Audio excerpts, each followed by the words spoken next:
Hi all, welcome to Neels academy. അപ്പൊ നമ്മൾ ഇന്ന് +1 ഫിസിക്സിലെ യൂണിറ്റ്സ് ആൻഡ് മെഷർമെന്റ്സ് എന്നുള്ള ചാപ്റ്റർ ആണ് നോക്കാൻ പോകുന്നത്.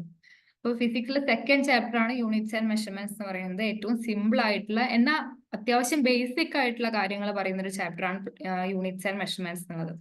നമുക്ക് എന്തൊക്കെയാണ് ആ ചാപ്റ്ററിൽ മെയിൻ ആയിട്ട് നോക്കാനുള്ളത്, എന്തൊക്കെയാണ് നമുക്ക് ആ ചാപ്റ്ററിൽ പഠിക്കാനുള്ളത് എന്നൊക്കെ ഒന്ന് ജസ്റ്റ് ഒന്ന് നോക്കാം. അപ്പൊ ഇതാണ് അതിന്റെ ആ ഒരു ചാപ്റ്ററിന്റെ കണ്ടന്റ് വരുന്നത്. അതില് ലെങ്ത്, മാസ്, ടൈം അങ്ങനെ തുടങ്ങിയിട്ടുള്ള കുറച്ച് ഫണ്ടമെന്റൽ ഫിസിക്കൽ ക്വാണ്ടിറ്റീസിന്റെ മെഷർമെന്റ്, അതുപോലെ തന്നെ കുറച്ച് അതുമായിട്ട് ബന്ധപ്പെട്ട കുറച്ച് യൂണിറ്റ്സ് കാര്യങ്ങൾ അതൊക്കെ തന്നെയാണ് ഇതിൽ ഡിസ്കസ് ചെയ്യുന്നത്. പിന്നെ ഡയമെൻഷണൽ അനാലിസിസ്, അതിന്റെ അപ്ലിക്കേഷൻ, സിഗ്നിഫിക്കന്റ് ഫിഗേഴ്സ്, പിന്നെ റൗണ്ടിങ് ഓഫ് സിഗ്നിഫിക്കന്റ് ഫിഗേഴ്സ്, പിന്നെ എങ്ങനെയാണ് നമ്മൾ എറർ കാൽക്കുലേറ്റ് ചെയ്യുന്നത്, അല്ലെങ്കിൽ അത് അക്യൂറസി എന്താണ്, പ്രിസിഷനും അക്യൂറസിയും തമ്മിലൊരു ഡിഫറൻസ് എന്താണ്, അങ്ങനെ തുടങ്ങിയ കുറച്ച് കാര്യങ്ങളാണ് നമ്മൾ മെയിൻ ആയിട്ട് ഈ ചാപ്റ്ററിൽ ഡിസ്കസ് ചെയ്യാൻ പോകുന്നത്.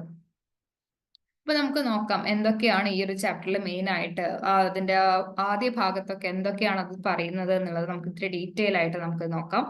അപ്പോൾ നമ്മൾ യൂണിറ്റ്സ് ആൻഡ് മെഷർമെന്റ്സ് ഉള്ള ചാപ്റ്റർ സ്റ്റാർട്ട് ചെയ്യാണ്. അപ്പോൾ വരും നമുക്ക് നോക്കാം. നമ്മുടെ ഈ ഒരു വേൾഡ് ഒരുപാട് ഫിസിക്കൽ ക്വാണ്ടിറ്റീസ് ഉണ്ട് അല്ലെ. ഇപ്പൊ ലെങ്ത്, മാസ്, ടൈം, ഏരിയ അല്ലെങ്കിൽ വോളിയം എന്നൊക്കെ പറഞ്ഞ ഒരുപാട് ഫിസിക്കൽ ക്വാണ്ടിറ്റീസ് ഉണ്ട്. അപ്പൊ ഇതൊക്കെ തന്നെ നമ്മൾ റെപ്രസെന്റ് ചെയ്യുന്നത് ഒരു പ്രത്യേക ഒരു യൂണിറ്റ് വെച്ചിട്ടാണ്. അല്ലെങ്കിൽ ഇപ്പൊ ലെങ്ത്തിന്റെ കേസിന് എടുക്കുകയാണെന്നുണ്ടെങ്കിൽ നമ്മളിപ്പോ എന്തെങ്കിലും ഒരു സാധനം മെഷർ ചെയ്ത് കഴിഞ്ഞാൽ നമ്മൾ 5 എന്ന് മാത്രം എഴുതില്ല. ലെങ്ത് ആണെന്നുണ്ടെങ്കിൽ നമ്മൾ അതിന്റെ യൂണിറ്റും കൂടെ മെൻഷൻ ചെയ്തിട്ട് 5 സെന്റിമീറ്റർ അല്ലെങ്കിൽ 5 മീറ്റർ എന്നൊക്കെയാണ് നമ്മൾ എഴുതി കാണാറ്. അതുപോലെ തന്നെയാണ് മാസ്, ടൈം, ഇതിന്റെയൊക്കെ കേസിൽ അങ്ങനെ തന്നെയാണ്. ആ ഒരു മെഷർമെന്റ് അല്ലെങ്കിൽ ആ ക്വാണ്ടിറ്റി മാത്രം എഴുതിയതുകൊണ്ട് 5 എന്നുള്ള ഒരു നമ്പർ മാത്രം എഴുതിയതുകൊണ്ട് അതെന്തല്ല, മീനിങ് ഫുൾ അല്ല. അപ്പൊ അതിനോടൊരു യൂണിറ്റ് കൂടി ചേർന്നിരിക്കുന്ന സമയത്താണ് ആ ഒരു ഫിസിക്കൽ ക്വാണ്ടിറ്റിയുടെ മെഷർമെന്റ് എന്താന്നുള്ളത് നമുക്ക് മനസ്സിലാവുന്നത്, അല്ലെങ്കിൽ ഏതിന്റെ മെഷർമെന്റ് ആണെന്നുള്ളതൊക്കെ നമുക്ക് മനസ്സിലാവുന്നത്. അവിടെയാണ് മെഷർമെന്റ് എന്താ അല്ലെങ്കിൽ യൂണിറ്റ് എന്താന്നുള്ളത് നമ്മൾ തിരിച്ചറിയേണ്ടതിന്റെ ആവശ്യകത. അപ്പൊ എന്താണ് മെഷർമെന്റ് അല്ലെങ്കിൽ എന്താണ് യൂണിറ്റ് എന്നൊക്കെയാണ് നമ്മൾ ഈ ഒരു ചാപ്റ്ററിന്റെ ഫസ്റ്റ് പാർട്ടിൽ നോക്കാൻ പോകുന്നത്. മെഷർമെന്റ് എന്താന്ന് നോക്കാം. Measurement is A fundamental aspect of a physical world allowing us to quantify and understand the properties of objects and phenomena. അതായത് നമ്മുടെ ഇതിലുള്ള ഒരുപാട് ഫിസിക്കൽ ക്വാണ്ടിറ്റീസ് ഉണ്ടെന്ന് പറഞ്ഞല്ലേ. ആ ഫിസിക്കൽ ക്വാണ്ടിറ്റീസിനൊക്കെ തന്നെ മെഷർ ചെയ്തിട്ട് നമ്മൾ അടയാളപ്പെടുത്തുന്ന ഒരു നമ്പർ വെച്ചിട്ടാണ്. അപ്പൊ നമ്മൾ അതിനെ മെഷർ ചെയ്യുന്നതിനെ നമ്മൾ രേഖപ്പെടുത്തുകയാണ് ചെയ്യുക അല്ലെ. ഇത്ര അളവ് അതിന്റെ ക്വാണ്ടിഫൈ ചെയ്യാണ് ചെയ്യുന്നത്. അത് തന്നെയാണ് എന്ത് മെഷർമെന്റ് എന്ന് പറയുന്നത്.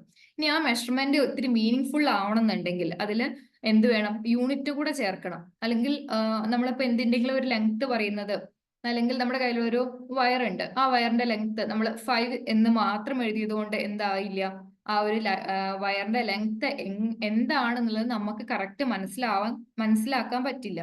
അതിനോട് എന്തുകൂടെ വേണം, ഒരു യൂണിറ്റ് കൂടെ ചേർത്ത് വെച്ച് കഴിഞ്ഞാൽ മാത്രമേ നമ്മൾ ആ വയറിന്റെ ലെങ്ത് മെഷർ ചെയ്തത് ഒരു കംപ്ലീറ്റ് ആവുന്നുള്ളൂ എന്ന് വേണമെങ്കിൽ പറയാം. യൂണിറ്റ് എന്ന് പറഞ്ഞാൽ എന്താണ്? It can be defined as an internationally accepted standard for measuring quantities. നമ്മൾ ക്വാണ്ടിറ്റീസ് മെഷർ ചെയ്യുന്നു പറഞ്ഞു അല്ലെ. ആ മെഷർ ചെയ്ത ക്വാണ്ടിറ്റീസിന് ഇന്റർനാഷണലി അക്സെപ്റ്റഡ് ആയിട്ടുള്ള ഒരു സ്റ്റാൻഡേർഡ് കൂടി കൊടുക്കുകയാണ്, അല്ലെങ്കിൽ ഇത്രയും കൂടി ഒന്ന് ഒരു കംപ്ലീറ്റ് ആയിട്ട് വെക്കുന്നതിനെയാണ് നമ്മൾ ഒരു യൂണിറ്റ് കൂടി കൊടുക്കണം എന്ന് പറയുന്നത്. ഇനി നമ്മൾ എങ്ങനെ ഇതിനെ റെപ്രസെന്റ് ചെയ്യുക എന്നുള്ളതാ പറയുന്നത്. The result of a measurement of a physical quantity is expressed by a number or numerical measure accompanied by a unit. എങ്ങനെയാ നമ്മൾ എഴുതുക? ഇതൊക്കെ നമുക്ക് അറിയുന്ന കാര്യം തന്നെയാണ് അല്ലെ. ടെക്സ്റ്റിൽ പറയുന്നത് അതുപോലെ ഞാൻ ഇതിൽ പറയുന്നു എന്നേ ഉള്ളൂ. ഇതൊക്കെ നമുക്ക് അറിയുന്ന കാര്യങ്ങൾ തന്നെയാണ്. ഇപ്പൊ മാസ് ആയാലും ടൈം ആയാലും നമ്മൾ എങ്ങനെയാ അത് റെപ്രസെന്റ് ചെയ്യുക? ആദ്യം നമ്മൾ അതിന്റെ ക്വാണ്ടിറ്റി എത്രയാണെന്ന് എഴുതും അല്ലെ. ഇപ്പൊ 5 ആണെങ്കിൽ 5, 5 ആണെങ്കിൽ 5, അല്ലെങ്കിൽ 10 ആണെങ്കിൽ 10. ഇപ്പൊ ടൈം ആണെന്നുണ്ടെങ്കിൽ 10 സെക്കൻഡ് ആണെന്ന് വിചാരിക്കുക. അപ്പൊ 10 സെക്കൻഡ് എന്നുള്ളത് 10 എഴുതും. ദെൻ അതിനോടുള്ള യൂണിറ്റും കൂടെ ചേർത്ത് വെക്കും. അപ്പൊ ആ നമ്പർ എഴുതി, ആ റിസൾട്ട് എഴുതിയിട്ട് അല്ലെങ്കിൽ ന്യൂമറിക്കൽ വാല്യൂ എഴുതിയിട്ട് അതിനോടുകൂടി യൂണിറ്റും കൂടെ ചേർത്ത് എഴുതുന്നതാണ് അതിന്റെ ഒരു റെപ്രസെന്റേഷൻ എന്ന് പറയുന്നത്. ഇനി ഇങ്ങനെ റെപ്രസെന്റ് ചെയ്യുന്ന സമയത്ത് നമുക്ക് ഓരോ ഫിസിക്കൽ നമ്മൾ പറഞ്ഞു ഒരുപാട് ഫിസിക്കൽ ക്വാണ്ടിറ്റീസ് ഉണ്ട് അല്ലെ.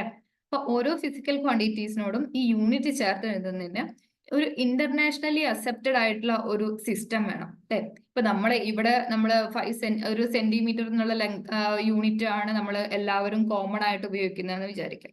വേറെ ഏതെങ്കിലും ഒരു 2-3 കൺട്രീസ് എടുക്കുമ്പോൾ അവിടെ മീറ്റർ എന്ന് പറയുന്ന ഒരു യൂണിറ്റ് ആണ് അവരെല്ലാവരും അക്സെപ്റ്റ് ചെയ്യുന്നത് അല്ല. അവിടെ പൊതുവെ ഉപയോഗിക്കുന്നത് അങ്ങനെ ഒരു മീറ്റർ എന്ന യൂണിറ്റ് ആണ് ലെങ്ത്തിന് എന്നുണ്ടെങ്കിൽ അവിടെ ഒരു യൂണിവേഴ്സാലിറ്റി നമുക്ക് ഫീൽ ചെയ്യുന്നില്ല, അല്ലെ? ഒരു ഇന്റർനാഷണലി അക്സെപ്റ്റഡ് ആയിട്ടുള്ള ഒരു സിസ്റ്റം വേണം എന്നല്ലെങ്കിൽ അതിന്റെ ഒരു ആവശ്യകത അവിടെയാണ് വരുന്നത്. അതായത് അങ്ങനെ ഡിഫറെന്റ് കൺട്രീസിൽ നിലനിന്നിരുന്ന കുറച്ച് സിസ്റ്റം ഓഫ് യൂണിറ്റ്സിനെയാണ് ഇതിൽ തുടക്കം പറയുന്നത്. അത് ഏതൊക്കെയാണെന്ന് ജസ്റ്റ് ഒന്ന് നോക്കാം. ഒന്ന് CGS സിസ്റ്റം. അതായത് CGS സിസ്റ്റത്തില് ലെങ്ത്, ഇതില് മെയിൻ ആയിട്ട് ലെങ്ത്, മാസ്, ടൈം, ഈ 3 ഫിസിക്കൽ ക്വാണ്ടിറ്റീസിനെയാണ് അവര് മെയിൻ ആയിട്ട് ഏത് യൂണിറ്റ് വെച്ച് മെഷർ ചെയ്യുന്നു എന്നുള്ളത് പറഞ്ഞിട്ടുള്ളത്. അപ്പൊ ലെങ്ത്തിന് CGS സിസ്റ്റത്തിലാണെങ്കിൽ ലെങ്ത് സെന്റിമീറ്ററിലായിരുന്നു മെഷർ ചെയ്തിരുന്നത്. മാസ് ആണെങ്കിൽ ഗ്രാം, അതുപോലെ തന്നെ ടൈം ആണെന്നുണ്ടെങ്കിൽ സെക്കൻഡിൽ. ഇനി FPS സിസ്റ്റത്തിലാണെന്നുണ്ടെങ്കിലോ, FPS സിസ്റ്റത്തിലാണെന്നുണ്ടെങ്കിൽ ലെങ്ത് ഫൂട്ട് വെച്ചിട്ടാണ്, മാസ് പൗണ്ട് വെച്ചിട്ടാണ്, ടൈം സെക്കൻഡ് വെച്ചിട്ടാണ്. ഈ ഫൂട്ട് എന്ന് പറയുന്നത് നമ്മൾ പറയല്ലേ ഇത്ര അടി, 5 അടി അല്ലെങ്കിൽ 6 അടി എന്ന് പറയുന്ന ആ ഒരു അളവില്ലേ, അതിനെയാണ് ഈ ഫൂട്ട് എന്നുകൊണ്ട് ഉദ്ദേശിക്കുന്നത്. അപ്പൊ FPS സിസ്റ്റം ഏതാണ്? ബ്രിട്ടീഷ് സിസ്റ്റം ആണ് കേട്ടോ. ബ്രിട്ടീഷ് സിസ്റ്റം ആണ് FPS സിസ്റ്റം. അപ്പൊ FPS സിസ്റ്റത്തില് ഫൂട്ട്, പൗണ്ട്, സെക്കൻഡ് ഇതൊക്കെയാണ് അവര് കൺസിഡർ ചെയ്തിരുന്ന യൂണിറ്റ്സ്.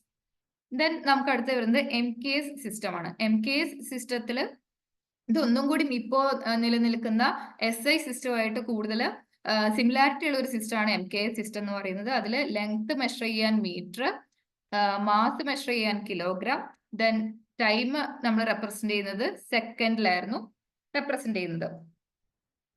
ഇനി ഇവിടെ നമ്മൾ ഒരു പല സിസ്റ്റംസ് ആണ് ഉപയോഗിച്ചിട്ടുണ്ടായിരുന്നത്, അല്ലെ? ഇതിനൊക്കെപ്പാടെ ചേർത്ത് നമുക്ക് എന്ത് വേണം? ഒരു യൂണിവേഴ്സലി അക്സെപ്റ്റഡ് ആയിട്ടുള്ള അല്ലെങ്കിൽ ഇന്റർനാഷണലി അക്സെപ്റ്റഡ് ആയിട്ടുള്ള ഒരു സിസ്റ്റം കൊണ്ടുവരേണ്ടതുണ്ടായിരുന്നു. അങ്ങനെയാണ് നമ്മൾ ഏത് സിസ്റ്റത്തിലേക്ക് എത്തുന്നത്? ഇന്റർനാഷണൽ സിസ്റ്റം ഓഫ് യൂണിറ്റ്സ് അല്ലെങ്കിൽ ഇന്റർനാഷണൽ സിസ്റ്റം ഓഫ് യൂണിറ്റ്സ്. അതിനെ അബ്രിവേറ്റഡ് ആയിട്ട് എങ്ങനെ പറയും? SI സിസ്റ്റം അല്ലെങ്കിൽ SI സിസ്റ്റം ഓഫ് യൂണിറ്റ്സ് എന്ന് പറയും. അപ്പൊ ഇന്ന് ഇവിടെ നിലനിൽക്കുന്ന സിസ്റ്റം ഏതാണ്? SI system. ഇനി ഈ 3 സിസ്റ്റത്തെ, അതായത് CGS system, FPS system, MKS system, ഇത് 3ഉം ഒന്ന് നോക്കി വെക്കണം. എക്സാമിനും കാര്യങ്ങൾക്കൊക്കെ ചോദിക്കാറുള്ളതാണ്. CGS സിസ്റ്റത്തിലെ ലെങ്തിനെ റെപ്രസെന്റ് ചെയ്യുന്ന, ലെങ്ത് മെഷർ ചെയ്യുന്ന യൂണിറ്റ് ഏതാണെന്നൊക്കെ നമുക്ക് കോമ്പറ്റേറ്റീവ് എക്സാമിനും അതുപോലെ തന്നെ നമ്മുടെ പബ്ലിക് എക്സാമിനും ചോദിച്ച് കാണാറുള്ളതാണ്. അതുകൊണ്ട് ഈ 3 സിസ്റ്റം ജസ്റ്റ് ഒന്ന് നോക്കി വെക്കുക. ക്വസ്റ്റ്യൻസ് വന്ന് കാണാറുള്ള ഒരു ഏരിയ തന്നെയാണത്. അപ്പോൾ CGS, FPS ആൻഡ് MKS ഈ 3 സിസ്റ്റം ഓഫ് യൂണിറ്റ്സ് ജസ്റ്റ് ഒന്ന് നിങ്ങൾ നോക്കി വെക്കുക. ദെൻ അപ്പൊ നമ്മൾ പറഞ്ഞു ഈ 3 സിസ്റ്റത്തിൽ നിന്ന് എങ്ങനെയാണ് നമ്മുടെ SI സിസ്റ്റം ഇന്ന് റെലവന്റ് ആയിട്ടുള്ള, ഇന്ന് നിലനിൽക്കുന്ന SI സിസ്റ്റം എങ്ങനെയാണ് വ്യത്യാസപ്പെട്ടിരിക്കുന്നത്, എന്താണ് ഇതിന്റെ സിമിലാരിറ്റീസ്, എന്താ അല്ലെങ്കിൽ ഡിഫറൻസ് എന്താണ്, ഇതിന്റെ ഒരു ഇന്ന് നമ്മൾ ഉപയോഗിക്കുന്ന സിസ്റ്റത്തിൽ എന്തൊക്കെയാണ് ഇതിനെ കൂടാതെ പറയുന്നത് എന്നുള്ളതൊക്കെയാണ് ഇനി നമ്മൾ നോക്കാൻ പോകുന്നത്. അപ്പൊ ഇതാണ് നമ്മുടെ SI സിസ്റ്റം എന്ന് പറയുന്നത്. SI സിസ്റ്റത്തില് 7 ബേസ് യൂണിറ്റ്സ് ഉണ്ട്. എത്ര എണ്ണം? 7 ബേസ് യൂണിറ്റ്സ് ഉണ്ട്. നേരത്തെ നമ്മൾ പറഞ്ഞതില് എത്രയായിരുന്നു ഉണ്ടായിരുന്നത്? 3 എണ്ണമൊക്കെ ഉണ്ടായിരുന്നുള്ളൂ, അല്ലെ? ഇതില് ലെങ്ത്, മാസ്, സെക്കൻഡ്, ഇതിലും ലെങ്ത്, മാസ്, ടൈം, ഇതും ലെങ്ത്, മാസ്, ടൈം ആയിരുന്നു. 3 എണ്ണമാണ് ഉണ്ടായിരുന്നത്. പക്ഷെ SI സിസ്റ്റത്തിലാണെന്നുണ്ടെങ്കിൽ 7 ബേസ് യൂണിറ്റ്സ് ഉണ്ട്.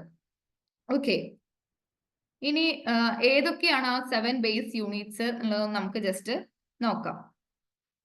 First one length. ഈ ലെങ്ത്, മാസ്, ടൈം എന്നുള്ളത് നമ്മുടെ FPS സിസ്റ്റത്തിലും MKS സിസ്റ്റത്തിലൊക്കെ ഉള്ളതുപോലെ തന്നെ സിമിലർ ആണ്. Length, mass, time. പിന്നെ അതിന് അഡീഷണൽ ആയിട്ട് നമ്മൾ 7 ബേസ് യൂണിറ്റ്സ് ഞാൻ പറഞ്ഞത്, അല്ലെ? അപ്പൊ ഒരു 4 എണ്ണം കൂടെ വരുന്നുണ്ട്. ഒന്ന് electric current, then thermodynamic temperature, amount of substance, luminous intensity. അപ്പൊ ഏതൊക്കെയാണ് ആ 7 ബേസ് യൂണിറ്റ്സ് എന്ന് പറയുന്നത്? Length, mass, time, electric current, thermodynamic temperature, amount of substance and luminous intensity. അപ്പൊ നിങ്ങൾ നോക്കൂ, നമ്മുടെ ഈ വേൾഡിൽ ഇഷ്ടം പോലെ ഫിസിക്കൽ ക്വാണ്ടിറ്റീസ് ഉണ്ടെന്ന് പറഞ്ഞു, അല്ലെ? ഇപ്പൊ ലെങ്ത്, മാസ്, ടൈം ഇത് മാത്രമാണോ ഉള്ളത്? അല്ല, ഏരിയ ഉണ്ട്, അല്ലെങ്കിൽ വോള്യൂം ഉണ്ട്, അതുപോലെ തന്നെ ഹീറ്റ്, അങ്ങനെ ഒരുപാട് ഫിസിക്കൽ ക്വാണ്ടിറ്റീസ് ഉണ്ട്. നമുക്ക് മെഷർ ചെയ്യാൻ പറ്റുന്നതോ അല്ലാത്തതായിട്ടുള്ള ഒരുപാട് മെഷർ ചെയ്യാൻ പറ്റുന്നതായിട്ടുള്ള ഫിസിക്കൽ ക്വാണ്ടിറ്റീസ് ഒരുപാടുണ്ട്. നമ്മൾ ഇതിനെ തന്നെ ഫണ്ടമെന്റൽ ബേസ് യൂണിറ്റ്സ് എന്നാ പറയാം. ഈ ഒരു 7 ഫണ്ടമെന്റൽ ബേസ് യൂണിറ്റ്സ് എന്നാ പറയാം. അതായത് ഇതിൽ നിന്നും ഡിറൈവ് ചെയ്തിട്ടുള്ളതായിരിക്കും ബാക്കി എല്ലാ ഫിസിക്കൽ ക്വാണ്ടിറ്റീസും. അതുകൊണ്ട് തന്നെ ഫിസിക്കൽ ക്വാണ്ടിറ്റീസിനെ നമ്മൾ മെയിൻ ആയിട്ട് ഫണ്ടമെന്റൽ ഫിസിക്കൽ ക്വാണ്ടിറ്റീസും ഡിറൈവ്ഡ് ഫിസിക്കൽ ക്വാണ്ടിറ്റീസും പറയാം. അത് ഫണ്ടമെന്റൽ ഫിസിക്കൽ ക്വാണ്ടിറ്റീസ് എന്ന് പറയുന്നത് ഈ 7 ഇതിൽ നിന്നും ഡിറൈവ് ചെയ്തിട്ട് വന്നിട്ടുള്ളതാണ് എന്ത് ഡിറൈവ്ഡ് യൂണിറ്റ്സ് എന്ന് പറയുന്നത്. അപ്പൊ ഡിറൈവ്ഡ് യൂണിറ്റ്സിന് ഒരു എക്സാമ്പിൾ ആണ് എന്ത് ഏരിയ എന്ന് പറയുന്നത്. അപ്പൊ ഏരിയ ഉള്ളത് നിങ്ങൾ നോക്കി നോക്കും.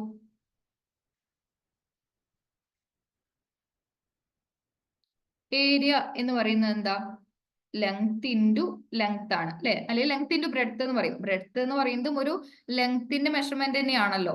അതിനെ നമുക്ക് ലെങ്ത് ഇൻറ്റു ലെങ്ത് എന്ന് എഴുതാം. അപ്പോൾ ഈ ഒരു ഫിസിക്കൽ ക്വാണ്ടിറ്റിന്ന് ഡിറൈവ് ചെയ്ത് വന്നിട്ടുള്ളതാണ് ഏരിയ. അപ്പൊ നമുക്ക് ഈ വേൾഡിൽ മെയിൻ ആയിട്ട് ഈ ഒരു 7 ബേസ് യൂണിറ്റ്സ് പഠിക്കേണ്ടതുള്ളൂ എന്ന് പറഞ്ഞാൽ കൺസിഡർ ചെയ്യേണ്ടതുള്ളൂ. ബാക്കിയൊക്കെ നമുക്ക് ഈ ഒരു യൂണിറ്റ്സ് തന്നെ അല്ലെങ്കിൽ ഈ ഒരു ക്വാണ്ടിറ്റീസ് തന്നെ ഡിറൈവ് ചെയ്ത് എടുക്കാവുന്നതേ ഉള്ളൂ. ഇനിയിപ്പോ വോളിയം ആണെന്നുണ്ടെങ്കിലോ ലെങ്ത് ഇൻറ്റു ലെങ്ത്, അതും ഈ ലെങ്ത് എന്ന് പറയുന്നത് ഡിറൈവ് ചെയ്ത് വരുന്നതാണ്. ഓക്കെ, പിന്നെ നമുക്ക് ഈ ഒരു ക്വാണ്ടിറ്റീസിന്റെ യൂണിറ്റ് എന്താണ്, അതിന്റെ സിമ്പിൾ എന്താണെന്നുള്ളത് നോക്കാം. ഫസ്റ്റ് വൺ വരുന്നത് ലെങ്ത്തിന്റെ SI യൂണിറ്റ് മീറ്റർ ആണ്. അത് റെപ്രസെന്റ് ചെയ്യുന്നത് സ്മോൾ ലെറ്റർ M വെച്ചിട്ടാണ്. മാസ് ആണെന്നുണ്ടെങ്കിൽ കിലോഗ്രാം, അത് kg വെച്ചിട്ടാണ് റെപ്രസെന്റ് ചെയ്യുന്നത്. ടൈം ആണെങ്കിൽ സെക്കൻഡ്. ഇലക്ട്രിക് കറന്റ് ആംബിയർ ആണ്, അത് ക്യാപിറ്റൽ ലെറ്റർ A വെച്ച് റെപ്രസെന്റ് ചെയ്യുന്നു. തെർമോഡൈനാമിക് ടെമ്പറേച്ചർ ആണെന്നുണ്ടെങ്കിൽ കെൽവിൻ, അത് capital letter K. Amount of substance ആണെന്നുണ്ടെങ്കിൽ മോൾ. നമ്മൾ കെമിസ്ട്രിയിലൊക്കെ കേട്ടിട്ടുണ്ടാവും അല്ലെ, മോൾ അല്ലെങ്കിൽ എത്ര mole, 2 mole of substance, 3 mole of substance എന്ന് പറഞ്ഞ് കേട്ടിട്ടുണ്ടാവും അല്ലെ. അപ്പൊ ആ എമൗണ്ട് ഓഫ് സബ്സ്റ്റൻസിനെ പറയുന്ന SI യൂണിറ്റ് മോൾ ആണ്. SI യൂണിറ്റ് എന്ന് പറയുമ്പോൾ എന്താ, നമ്മള് ശരിക്കും യൂസ് ചെയ്യേണ്ട അല്ലെങ്കിൽ നമ്മൾ ഒരു ഫിസിക്കൽ ക്വാണ്ടിറ്റി പറയുമ്പോൾ അതിനോട് ചേർത്ത് യൂസ് ചെയ്യേണ്ട യൂണിറ്റ് എന്ന് വേണം നിങ്ങൾ മനസ്സിലാക്കാൻ. SI യൂണിറ്റ് എന്ന് പറയുന്നത് അത് മോൾ ആണ്. ലൂമിനസ് ഇന്റൻസിറ്റി ആണെന്നുണ്ടെങ്കിൽ കാൻഡില. അപ്പോൾ അത് CD വെച്ചിട്ടാണ് റെപ്രസെന്റ് ചെയ്യുന്നത്. ഇതൊന്നും ഇത്രയും നിങ്ങൾ ഏറ്റവും ബേസിക് ആയിട്ടുള്ള അറിഞ്ഞിരിക്കേണ്ട കുറച്ച് കാര്യങ്ങളാണ്. ഇപ്പൊ ലെങ്ത് ഒന്നും കൂടി ഞാൻ റിപ്പീറ്റ് ചെയ്യാണ്, അത് അത്രയും ഇമ്പോർട്ടന്റ് ആണ്, അതുകൊണ്ടാണ് കേട്ടോ. Length, mass, time, electric current, thermodynamic temperature, amount of substance and luminous intensity. ഇനി ഇതിന്റെ ഒക്കെ തന്നെ SI യൂണിറ്റുകൾ ഒന്നും കൂടെ, length metre, mass kilogram, time second, electric current ampere, thermodynamic temperature kelvin, amount of substance mole, luminous intensity candela. ഇത്രയും കാര്യങ്ങൾ നിങ്ങൾക്ക് ക്ലിയർ ആയി. എന്താണ് SI യൂണിറ്റ്, ആ ബേസ് യൂണിറ്റ്സ് ഏതൊക്കെയാണെന്ന് ക്ലിയർ ആയി എന്ന് വിചാരിക്കുന്നു. നമുക്ക് നെക്സ്റ്റ് പാർട്ടിലേക്ക് പോകാം. ഇപ്പൊ നമ്മളൊരു 7 ബേസ് യൂണിറ്റ്സ് പറഞ്ഞു അല്ലെ. അതിനെ കൂടാതെ SI സിസ്റ്റത്തിൽ തന്നെ നമുക്ക് 2 സപ്ലിമെന്ററി യൂണിറ്റ്സ് കൂടെ പറയുന്നുണ്ട്. അത് ഏതൊക്കെയാന്ന് നോക്കാം. ഒന്നാമത്തെയാണ് പ്ലെയിൻ ആംഗിൾ, റെപ്രസെന്റ് ചെയ്യുന്നത് d θ എന്ന് വെച്ചിട്ടാണ്. ദെൻ സോളിഡ് ആംഗിൾ റെപ്രസെന്റ് ചെയ്യുന്നത് ഒമേഗ വെച്ചിട്ടാണ്. പിന്നെ എന്താണ് ഈ പ്ലെയിൻ ആംഗിൾ, എന്താണ് ഈ സോളിഡ് ആംഗിൾ എന്നുള്ളത് കൂടെ നോക്കാം. നിങ്ങൾ ഈ ഒരു ഫിഗർ ശ്രദ്ധിക്കൂ. ഇതൊരു 2 ഡയമെൻഷണൽ ഫിഗർ ആണ് അല്ലെ. അതായത് നമുക്ക് 2 ഡയമെൻഷൻ വെച്ചിട്ട് അല്ലെങ്കിൽ 2 കോർഡിനേറ്റ്സ് വെച്ചിട്ട് റെപ്രസെന്റ് ചെയ്യാൻ പറ്റുന്ന അല്ലെങ്കിൽ ഡിഫൈൻ ചെയ്യാൻ പറ്റുന്ന ഒരു യൂണിറ്റ് ആണ് പ്ലെയിൻ ആംഗിളിൻ്റെത്. അപ്പൊ ആ 7 ബേസിക് ക്വാണ്ടിറ്റീസിന് പുറമെ ഉള്ളതാണ് പ്ലെയിൻ ആംഗിളും സോളിഡ് ആംഗിളും. ഇപ്പൊ പ്ലെയിൻ ആംഗിൾ എന്ന് പറഞ്ഞു കഴിഞ്ഞാല് നമ്മള് ഒരു മിനിറ്റ് ഞാൻ എക്സ്പ്ലെയിൻ ചെയ്തുതരാം.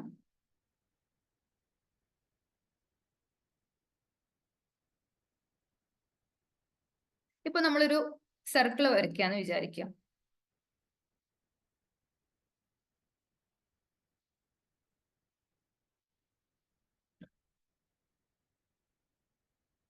ഒരു സർക്കിൾ വരയ്ക്കാന്ന് വിചാരിക്കാം.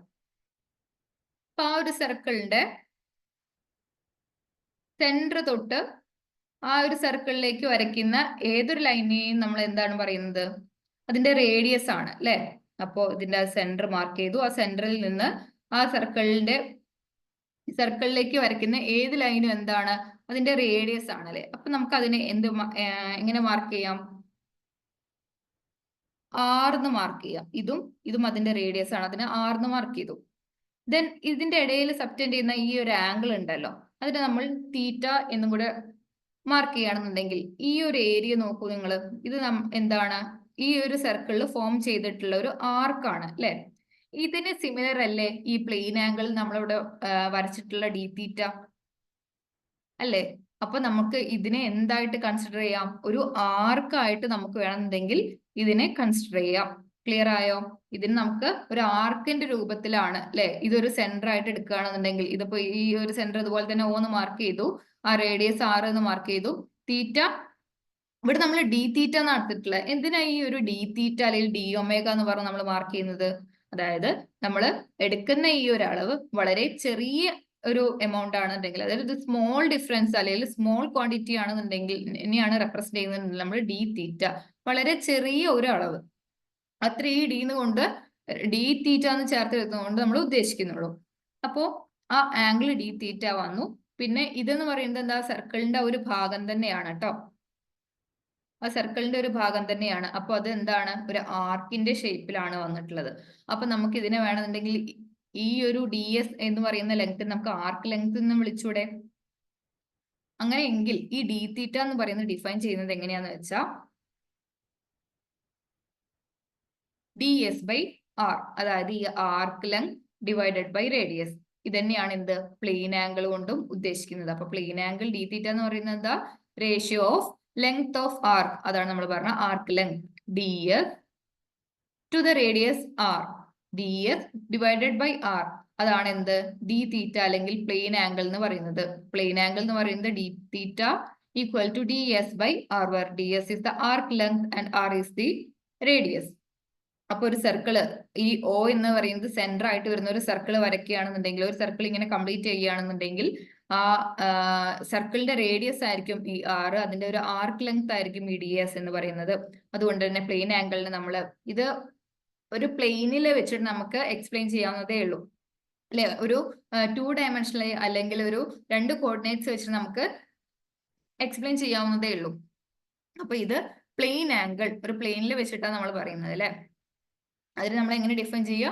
Ratio of length of R D S to the radius R. ഇതാണ് ഒരു സപ്ലിമെന്ററി യൂണിറ്റ് അല്ലെങ്കിൽ സപ്ലിമെന്ററി ക്വാണ്ടിറ്റി എന്ന് പറയുന്നത്.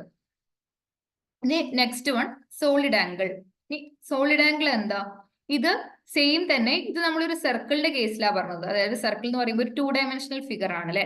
എങ്കിൽ ഈ സോളിഡ് ആംഗിൾ എന്ന് പറയുന്നത് ഒരു സ്ഫിയറിന്റെ പാർട്ടായിട്ട് വരുന്ന ഒരു ഭാഗമാണ്. നിങ്ങളൊരു സോളിഡ് സ്ഫിയർ കൺസിഡർ ചെയ്യുകയാണെന്നുണ്ടെങ്കിൽ അതിൽ നിന്നും അങ്ങനെ നമ്മൾ ചെത്തി എടുക്കുന്ന ഒരു പാർട്ട് പോലെയാണ്. ഇപ്പം ഒരു ബെസ്റ്റ് എക്സാമ്പിൾ ഞാൻ പറയാം. നമ്മൾ വാട്ടർമെലൻ ഇല്ലേ, ആ വാട്ടർമെലന്റെ 4 സൈഡും അതിന്റെ സെന്ററിലേക്ക് വരുന്ന രീതിയിൽ ചെത്തി എടുത്തു കഴിഞ്ഞാൽ നമുക്ക് എക്സാക്ട്ലി ഈ ഒരു ഫിഗറാ കിട്ടുക, അല്ലെങ്കിൽ ഈ ഒരു ഷേപ്പിലാണ് നമുക്ക് കിട്ടുക. അതന്നെ ആ ഒരു ഫിഗർ തന്നെ നിങ്ങൾ മനസ്സിലേക്ക് കൊണ്ടുവന്നാൽ മതി, ആ ഒരു ഷേപ്പ് തന്നെ നിങ്ങൾ മനസ്സിലേക്ക് കൊണ്ടുവന്നാൽ മതി. ഇത് 3 ഡയമെൻഷനൽ ആണ് കേട്ടോ. ഇത് 2 ഡയമെൻഷനൽ ആണെന്നുണ്ടെങ്കിൽ ഇത് 3 ഡയമെൻഷനൽ ആണ്. അതൊന്ന് നിങ്ങൾ മനസ്സിലാക്കി വെക്കുക. അപ്പൊ 2 കാര്യങ്ങൾ നമ്മൾ പറഞ്ഞു, പ്ലെയിൻ ആംഗിൾ ഡി തീറ്റ, അതുപോലെ തന്നെ സോളിഡ് ആംഗിൾ ഡി ഒമേഗ എന്ന് പറയുന്നത്. ഇവിടെ നമ്മൾ പ്ലെയിൻ ആംഗിൾ ഡി തീറ്റ എന്ന് പറഞ്ഞു ഡി എസ് ബൈ ആർ ആണ്, അല്ലെങ്കിൽ arc length divided by radius ആണെന്ന് പറഞ്ഞു. എന്നാൽ ഇവിടെ സോളിഡ് ആംഗിൾ എന്ന് പറയുന്നത് ഡി എ, ഇവിടെ ലെങ്ത് മാത്രമേ ഉണ്ടായിരുന്നുള്ളൂ എന്നുണ്ടെങ്കിൽ ഇവിടെ നമ്മൾ ഈ കംപ്ലീറ്റ് ഏരിയ കൺസിഡർ ചെയ്യുന്നു. D A divided by R square. ഈ ലെങ്ത് മാത്രം എടുത്താൽ പോരാ, ഇതിന്റെ സ്ക്വയർ വേണം നമ്മൾ എടുക്കാനായിട്ട്. ഡി എ ബൈ ആർ സ്ക്വയറും ഡി എസ് ബൈ ആറും. ആ ഡിഫറൻസ് നിങ്ങൾ ശ്രദ്ധിക്കുക. ഒന്ന് പ്ലെയിൻ ആംഗിൾ ആണ്, പ്ലെയിൻ ആംഗിൾ ആണെന്നുണ്ടെങ്കിൽ ഡി എസ് ബൈ ആർ, അല്ലെങ്കിൽ ഡി എസ് ബൈ ആർ എന്നുള്ളതിന് പകരം നിങ്ങൾ ഇങ്ങനെ തന്നെ പഠിക്കുക, arc length divided by radius. Solid angle ആണെന്നുണ്ടെങ്കിലോ ratio of intercepted area D A. അതിനെ ഇന്റർസെപ്റ്റഡ് ഏരിയ എന്നാണ് നമ്മൾ പറയാ കേട്ടോ. Intercepted area dA of the spherical surface described about the apex O as the center to the square of its radius R. ആ റേഡിയസിന്റെ സ്ക്വയറിനുള്ള ratio ആണ് എന്ത്? Solid angle എന്ന് പറയുന്നത്. ഇനി ഇതിന്റെ രണ്ടിന്റെ യൂണിറ്റ്സ് എന്താന്ന് നോക്കാം. പ്ലെയിൻ ആംഗിൾ എന്ന ക്വാണ്ടിറ്റീന്റെ യൂണിറ്റ് റേഡിയൻ ആണ്. ഡി എസ് ബൈ ആർ ഉള്ളതാണ് അതിന്റെ ഇക്വേഷൻ. അതിന്റെ യൂണിറ്റ് റേഡിയൻ ആണ്. നമ്മൾ അതിനെ റെപ്രസെന്റ് ചെയ്യുക റാഡ്, RAD എന്ന് വെച്ചിട്ടാണ്. എന്നാൽ സോളിഡ് ആംഗിൾ സ്റ്റിറേഡിയൻ ആണ്. ഇതൊന്ന് നോട്ട് ചെയ്ത് വെച്ചോളൂ. പ്ലെയിൻ ആംഗിളിന്റെ യൂണിറ്റ് റേഡിയൻ ആണ്, എന്നാൽ സോളിഡ് ആംഗിൾ ആവുമ്പോൾ നമ്മൾ എന്ത് ചെയ്യുക, ഒരു STE എന്നും കൂടെ ചേർത്ത് സ്റ്റിറേഡിയൻ എന്ന് വേണം വായിക്കാനായിട്ട്, വിത്ത് സിമ്പിൾ SR. പ്ലെയിൻ ആംഗിളിന്റെ യൂണിറ്റ് എന്താണ്? റേഡിയൻ. സോളിഡ് ആംഗിൾ ആവുമ്പോൾ സ്റ്റിറേഡിയൻ. അപ്പൊ സോളിഡ് സ്റ്റിറേഡിയൻ ഒന്ന് ജസ്റ്റ് ഒന്ന് കണക്ട് ചെയ്ത് വെച്ചാൽ മതി, ഇനി അങ്ങോട്ടും ഇങ്ങോട്ടും മാറി പോകുന്നുണ്ടെങ്കിൽ. ഇനി ഇത് രണ്ടും ഡയമെൻഷൻലെസ് ക്വാണ്ടിറ്റീസ് ആണ്, ഡയമെൻഷൻ ഇല്ല എന്നാ പറയുന്നത്. ഓക്കെ, ഇപ്പൊ നമ്മൾ പറഞ്ഞു ഫിസിക്കൽ ബേസിക് ആയിട്ടുള്ള ഫിസിക്കൽ ക്വാണ്ടിറ്റീസ് എന്താന്നൊക്കെ പറഞ്ഞു അല്ലെ. അത് നമ്മൾ യൂണിറ്റ്സ് ഒക്കെ ഉണ്ടെന്ന് പറഞ്ഞു. അതുപോലെ തന്നെ ഡിറൈവ്ഡ് ക്വാണ്ടിറ്റീസ് ഉണ്ടെന്ന് പറഞ്ഞു. ഇപ്പൊ ഡിറൈവ്ഡ് ക്വാണ്ടിറ്റീസ് ഇതാ ഇത്രയാണ്. ഇപ്പൊ ഈ 7 ബേസ് ക്വാണ്ടിറ്റീസും പ്ലസ് 2 സപ്ലിമെന്ററി ക്വാണ്ടിറ്റീസും കൂടെ ഉൾപ്പെടെയാണ് SI യൂണിറ്റ് മെയിൻ ആയിട്ട് പറയുന്നത്.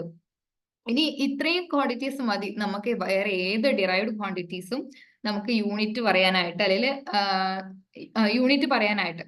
ഫോർ എക്സാമ്പിൾ അവിടെ കൊടുത്തിട്ടുണ്ട് ഏരിയ എന്ന് പറയുന്നത് അല്ലെ. ഏരിയ എന്ന് പറയുന്നത് എന്താ? ലെങ്ത് ഇൻറ്റു ലെങ്ത് ആണ്. അപ്പൊ അതിന്റെ യൂണിറ്റ് എന്തായിരിക്കും? ആ ലെങ്ത്തിന്റെ യൂണിറ്റ് തന്നെ മീറ്റർ ഇൻറ്റു മീറ്റർ, അതായത് മീറ്റർ സ്ക്വയർ ആയിരിക്കും എന്ത്? ഏരിയയുടെ യൂണിറ്റ്. അതപ്പോ ഏതിന്റെ ഏരിയ എടുക്കുകയാണെന്നുണ്ടെങ്കിൽ എന്താ വരിക? Metre square. അപ്പം റെക്ടാംഗിൾ ആയിക്കോട്ടെ സ്ക്വയർ ആയിക്കോട്ടെ ഏത് ഷേപ്പ് എടുത്താലും അതിന്റെ ഏരിയ വരുന്നത് എത്രയായിരിക്കും? മീറ്റർ സ്ക്വയർ ആയിരിക്കും. അപ്പൊ ഇത്രയാണ് SI സിസ്റ്റം ഓഫ് യൂണിറ്റ്സിൽ പറയുന്നത്. അപ്പൊ ഏതൊക്കെയാണ് ആ ബേസിക് ആയിട്ടുള്ള ബേസ് 7 യൂണിറ്റ്സ് ആയിട്ട് ഏതൊക്കെയാണ് ആ base 7 quantities, fundamental physical quantities ഏതൊക്കെയാണ്? ഫണ്ടമെന്റൽ ഫിസിക്കൽ ക്വാണ്ടിറ്റീസും ഡിറൈവ്ഡ് ക്വാണ്ടിറ്റീസും തമ്മിലുള്ള ഒരു ഡിഫറൻസ് എന്താണ് ആ ഒരു റിലേഷൻ എന്നുള്ളതും ഈ 2 സപ്ലിമെന്ററി ക്വാണ്ടിറ്റീസും കൂടെ നമ്മൾ എന്ത് ചെയ്യാം? നോട്ട് ചെയ്ത് വെക്കുക. ഈ ഒരു പോർഷൻ ക്ലിയർ ആയി എന്ന് വിചാരിക്കുന്നു. ക്ലിയർ ആയെങ്കിൽ നമുക്ക് നെക്സ്റ്റ് ടോപ്പിക്കിലേക്ക് പോവാം.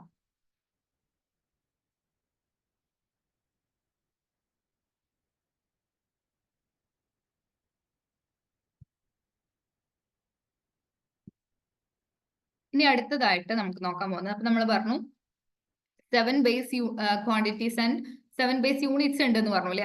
ഓരോ ക്വാണ്ടിറ്റീസിനും അതിൻ്റെതായിട്ടുള്ള യൂണിറ്റ്സ് ഉണ്ടെന്ന് പറഞ്ഞു. അപ്പൊ അതിൽ ഒന്നാമത്തെ ക്വാണ്ടിറ്റി ആയിട്ടുള്ള ലെങ്ത്, ആ ലെങ്തിനെ നമ്മൾ മെഷർ ചെയ്യാൻ പോവാം. അപ്പൊ ലെങ്തിനെ നമ്മൾ മെഷർ ചെയ്യാന്ന് പറയുമ്പോൾ നമ്മുടെ മനസ്സിലേക്ക് ആദ്യം മൂടി വരുന്ന ഒരു കാര്യമായിട്ട് നമ്മുടെ കയ്യിലുള്ള ആ ഒരു 15 സെന്റിമീറ്റർ സ്കെയില് അല്ലെ, ആ ഒരു 15 സെന്റിമീറ്റർ സ്കെയില് വെച്ചിട്ട് നമ്മൾ മെഷർ ചെയ്യുന്നതാണ് നമ്മുടെ മനസ്സിലേക്ക് ഫസ്റ്റ് വരിക. അല്ലാന്നുണ്ടെങ്കിൽ ഒരു മെഷറിംഗ് ടാപ്പ് വെച്ചിട്ട് മെഷർ ചെയ്യുന്നത് അല്ലെ. നമ്മുടെ ഡെയിലി ലൈഫിലെ ആവശ്യങ്ങൾക്കൊക്കെ ആ ഒരു മെഷർമെന്റ് മതി, ആ ഒരു റേഞ്ചിൽ മതി, അല്ലെങ്കിൽ മില്ലിമീറ്റർ ടു മീറ്റർ അല്ലെ, ആ ഒരു റേഞ്ചിലൊക്കെ നമുക്കായിട്ട് മെഷർ ചെയ്യേണ്ടതായിട്ട് വരുന്നുള്ളൂ. ഓക്കെ, അപ്പൊ ആ ഒരു റേഞ്ച് മതിയോ നമുക്ക് ലെങ്ത് മെഷർ ചെയ്യാനായിട്ട്? മതിയോ? പോരാ അല്ലെ. കാരണം നമ്മൾ ഫിസിക്സ് പഠിക്കുന്ന കുട്ടികളാണ്, നമുക്കറിയാം നമ്മുടെ എർത്തിൽ നിന്ന് സണ്ണിലേക്കുള്ള ഡിസ്റ്റൻസ് എത്രയാ, അല്ലെങ്കിൽ നമ്മുടെ എർത്തിനോട് ഏറ്റവും അടുത്ത് നിൽക്കുന്ന സ്റ്റാർ ഏതാ, സൺ കഴിഞ്ഞാൽ ഏറ്റവും അടുത്ത് നിൽക്കുന്ന സ്റ്റാർ ഏതാ, അപ്പൊ അതിലേക്ക് എർത്തിൽ നിന്നുള്ള ഡിസ്റ്റൻസ് എന്താ, അല്ലെങ്കിൽ മൂണും എർത്തും തമ്മിലുള്ള ഡിസ്റ്റൻസ് എന്താന്നൊക്കെ നമ്മൾ മെഷർ ചെയ്യുക, അല്ലെങ്കിൽ അതിനെക്കുറിച്ചൊക്കെ പഠിക്കുന്ന കുട്ടികളാണ് നമ്മൾ. അപ്പോൾ നമ്മൾ ഈ ഒരു റേഞ്ച് മതി എന്ന് പറയാൻ പാടുണ്ടോ? ഇല്ല അല്ലെ. ഇപ്പൊ ലെങ്ത് എന്ന് പറയുന്ന ഒരു ക്വാണ്ടിറ്റിന്റെ മെഷർമെന്റ് ഈ ചെറിയൊരു റേഞ്ചിൽ നിൽക്കുന്നതല്ല. അത് നമ്മുടെ സോളാർ സിസ്റ്റത്തിലൊക്കെ ഈ പ്ലാനറ്റ് സ്റ്റാർ തമ്മിലുള്ള ഡിസ്റ്റൻസ് ഒക്കെ ഉൾപ്പെടുന്ന തരത്തിൽ ഒരു ലാർജ് ഡിസ്റ്റൻസ് മെഷർ ചെയ്യാൻ പറ്റുന്ന രീതിയിലുള്ള മെത്തേഡുകൾ എന്തുണ്ട്? ലെങ്ത് മെഷർ ചെയ്യാനായിട്ടുണ്ട്. അതുപോലെ ലാർജ് ഡിസ്റ്റൻസ് മാത്രം മതിയോ?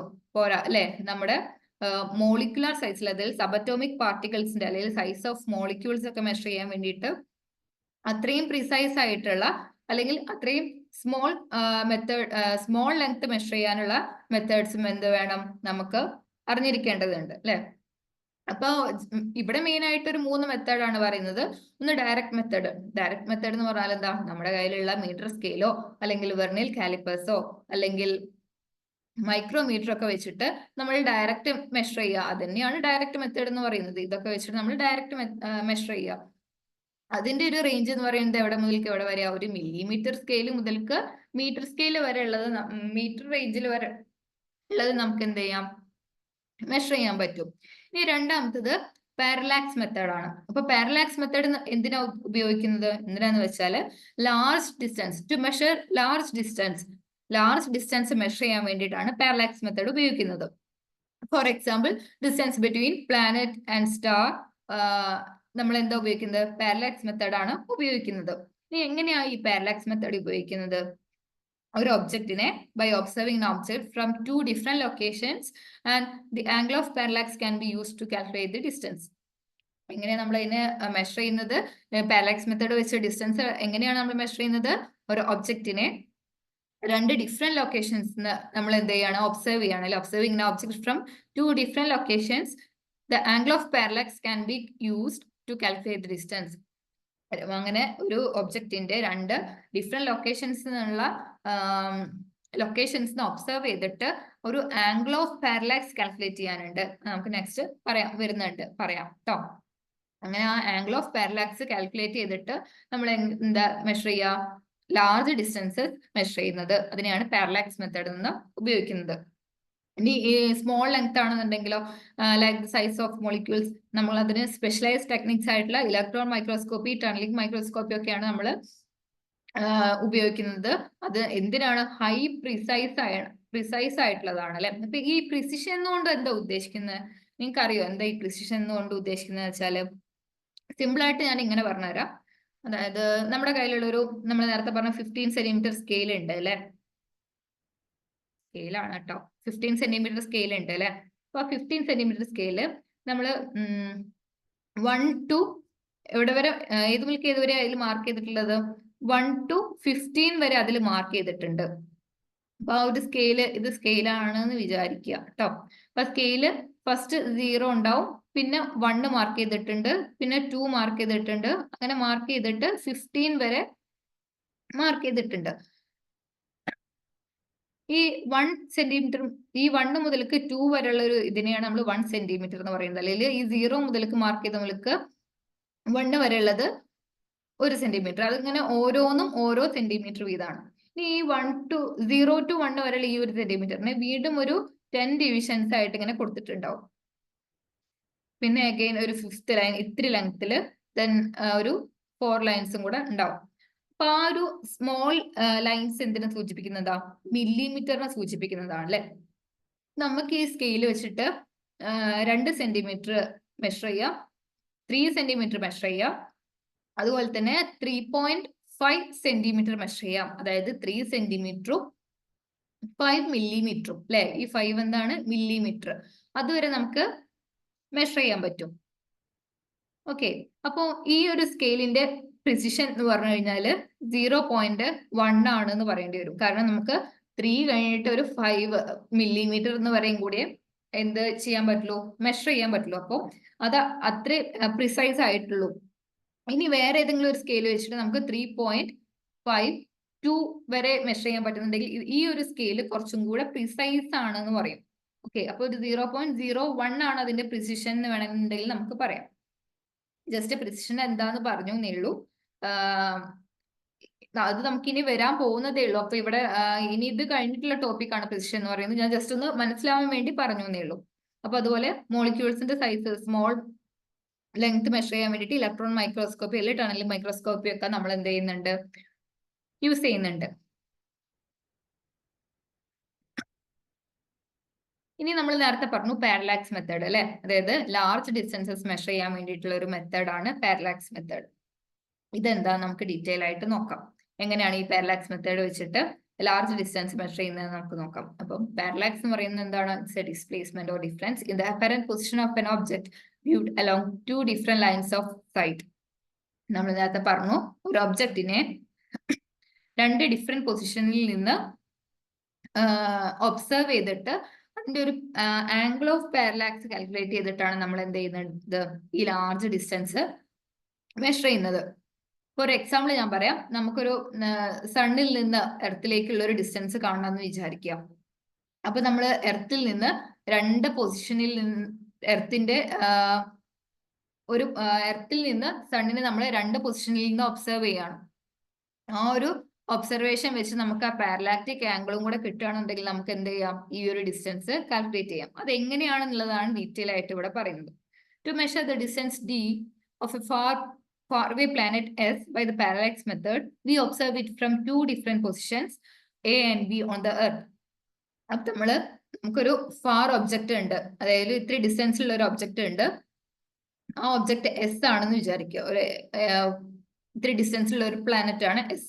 അപ്പൊ നമ്മൾ ആ എസ് എന്നുള്ള ഒരു പ്ലാനറ്റിനെ നമ്മുടെ എർത്തിൽ നിന്ന് അല്ലെങ്കിൽ വേറെ ഒരു രണ്ട് ഡിഫറെന്റ് പൊസിഷനിൽ നിന്ന് എന്ത് ചെയ്യാണ്, ഒബ്സർവ് ചെയ്യാണ്. ഇപ്പൊ എർത്തിൽ നിന്ന് തന്നെ എ എന്നുള്ള ഒരു പൊസിഷനിൽ നിന്നും അതുപോലെ തന്നെ ബി എന്നുള്ള ഒരു പൊസിഷനിൽ നിന്നും നമ്മൾ ഒബ്സർവ് ചെയ്യാണ്. ദെൻ ആ രണ്ട് പൊസിഷൻസ് തമ്മിലുള്ള ഒരു ഡിസ്റ്റൻസ് ബി ആണെന്ന് വിചാരിക്കുക. അങ്ങനെയെങ്കിൽ നമുക്ക് ഈ രണ്ട് പൊസിഷനിൽ നിന്ന് കാണുന്ന ഒരു ലൈൻ ഓഫ് ആംഗിൾ ഉണ്ടല്ലോ, അത് തീറ്റ ആയിട്ടാണ് നമ്മൾ എടുക്കുന്നത്. അതിനെയാണ് നമ്മൾ എന്ത് പറയുന്നത്, ആംഗിൾ ഓഫ് പാരലാക്സ് എന്ന് പറയുന്നത്. അതും കൂടെ കാൽക്കുലേറ്റ് ചെയ്ത് കിട്ടിക്കഴിഞ്ഞാൽ നമുക്ക് ഈ ഡി എന്ത് ചെയ്യാം, മെഷർ ചെയ്യാം. അങ്ങനെ ഒരു ഫാർ ഒബ്ജക്റ്റിൽ നിന്നുള്ള ഡിസ്റ്റൻസ് എത്രയാണെന്ന് കാൽക്കുലേറ്റ് ചെയ്യാൻ വേണ്ടിയിട്ട് നമുക്ക് ഈ പാരലാക്സ് മെത്തേഡ് ഉപയോഗിക്കാം. We measure the angle between the two observatories along which the planet is viewed at these 2 points. നമ്മൾ ആ രണ്ട് പോയിന്റ്സിൽ നിന്ന് വ്യൂ ചെയ്യുന്നതിനനുസരിച്ച് നമുക്ക് ഈ ആംഗിൾ എന്ത് ചെയ്യാം, കാൽക്കുലേറ്റ് ചെയ്യാം. ഈ ആംഗിളിനെയാണ് അല്ലെങ്കിൽ angle ASB in figure represented by symbol theta is called parallax angle or parallactic angle. ഇതിനെയാണ് നമ്മൾ പാരലാക്റ്റിക് ആംഗിൾ അല്ലെങ്കിൽ പാരലാക്സ് ആംഗിൾ എന്ന് പറയുന്നത്. ഇനി ഇവിടെ നിങ്ങൾ നോക്കൂ, ഈ പ്ലാനറ്റ് എന്ന് പറയുന്നത് നമ്മുടെ എർത്തിൽ നിന്ന് അല്ലെങ്കിൽ നമ്മൾ ഒബ്സർവ് ചെയ്യുന്ന ആ രണ്ട് പോയിന്റ്സിൽ നിന്നും ഒരുപാട് ഒരു ലാർജ് ഡിസ്റ്റൻസ് എവേ ആണ് അല്ലെ. അങ്ങനെയെങ്കിൽ ഈ രണ്ട് ഒബ്സർവേറ്ററീസ് അല്ലെങ്കിൽ ആ ഒബ്സർവിംഗ് പോയിന്റ്സ് തമ്മിലുള്ള ഡിസ്റ്റൻസ് ബി ഡിവൈഡഡ് ബൈ ഈ ഡിസ്റ്റൻസ് ഡി എന്ന് പറയുന്നത് വെരി വെരി ലെസ് ദാൻ 1 ആയിരിക്കും. Very much less than that of 1 ആയിരിക്കും. അതെങ്ങനെയാ, ഈ ബി എന്ന് പറയുന്നത് ഈ രണ്ട് നമ്മൾ ഒബ്സർവ് ചെയ്യുന്ന രണ്ട് പോയിന്റ്സ് തമ്മിലുള്ള ഡിസ്റ്റൻസ് അല്ലേ, അതിനേക്കാൾ എത്രയോ വലുതായിരിക്കും ഈ ഡി എന്ന് പറയുന്ന ക്യാപിറ്റൽ ഡി എന്ന് പറയുന്ന ഡിസ്റ്റൻസ്. അതായത് ഈ പ്ലാനറ്റും നമ്മൾ ഈ ഒബ്സർവ് ചെയ്യുന്ന പോയിന്റും തമ്മിലുള്ള ഡിസ്റ്റൻസ്. അപ്പോ ഇവിടെ ഈ ന്യൂമറേറ്ററിൽ ചെറിയൊരു നമ്പറും ഡിനോമിനേറ്ററിൽ വലിയൊരു നമ്പറും ആണെന്നുണ്ടെങ്കിൽ ആ ആൻസർ എപ്പോഴും എന്തായിരിക്കും, ഇതിപ്പോ ഒരു എക്സാമ്പിൾ കാണിച്ചതാണ്, 2 ഡിവൈഡഡ് ബൈ 10 ആണെന്നുണ്ടെങ്കിൽ അത് 0.2 ആണ് വരിക അല്ലെ. അപ്പൊ എന്താണ്, ലെസ് ദാൻ 1 ആയിരിക്കും. ഓക്കെ, അപ്പോ B by D capital D എന്ന് പറയുന്നത് is less than 1 and therefore theta is very small. അതുകൊണ്ട് തന്നെ തീറ്റ എന്ന് പറയുന്നത് എന്തായിരിക്കും, വെരി സ്മോൾ ആയിരിക്കും. തീറ്റന്റെ മെഷർ ഭയങ്കര ചെറിയൊരു വാല്യൂ ആയിരിക്കും.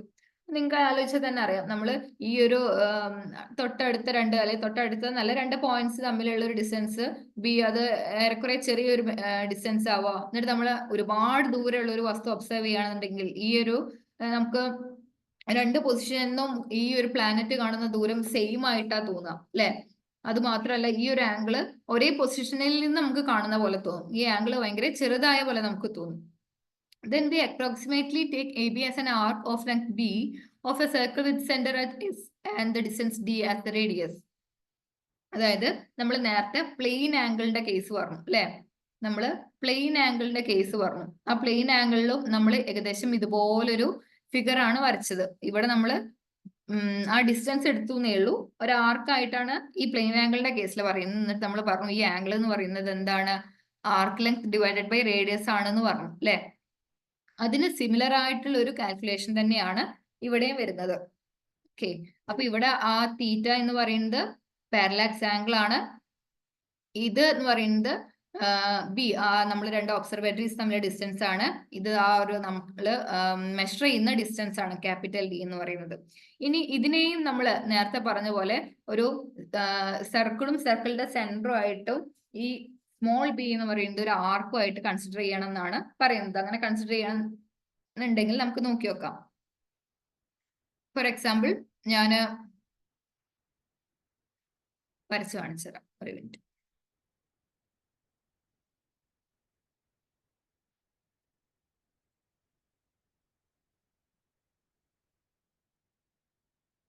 നേരത്തെ പോലെ തന്നെ ഒരു സർക്കിൾ ആണെന്ന് വിചാരിക്കുക.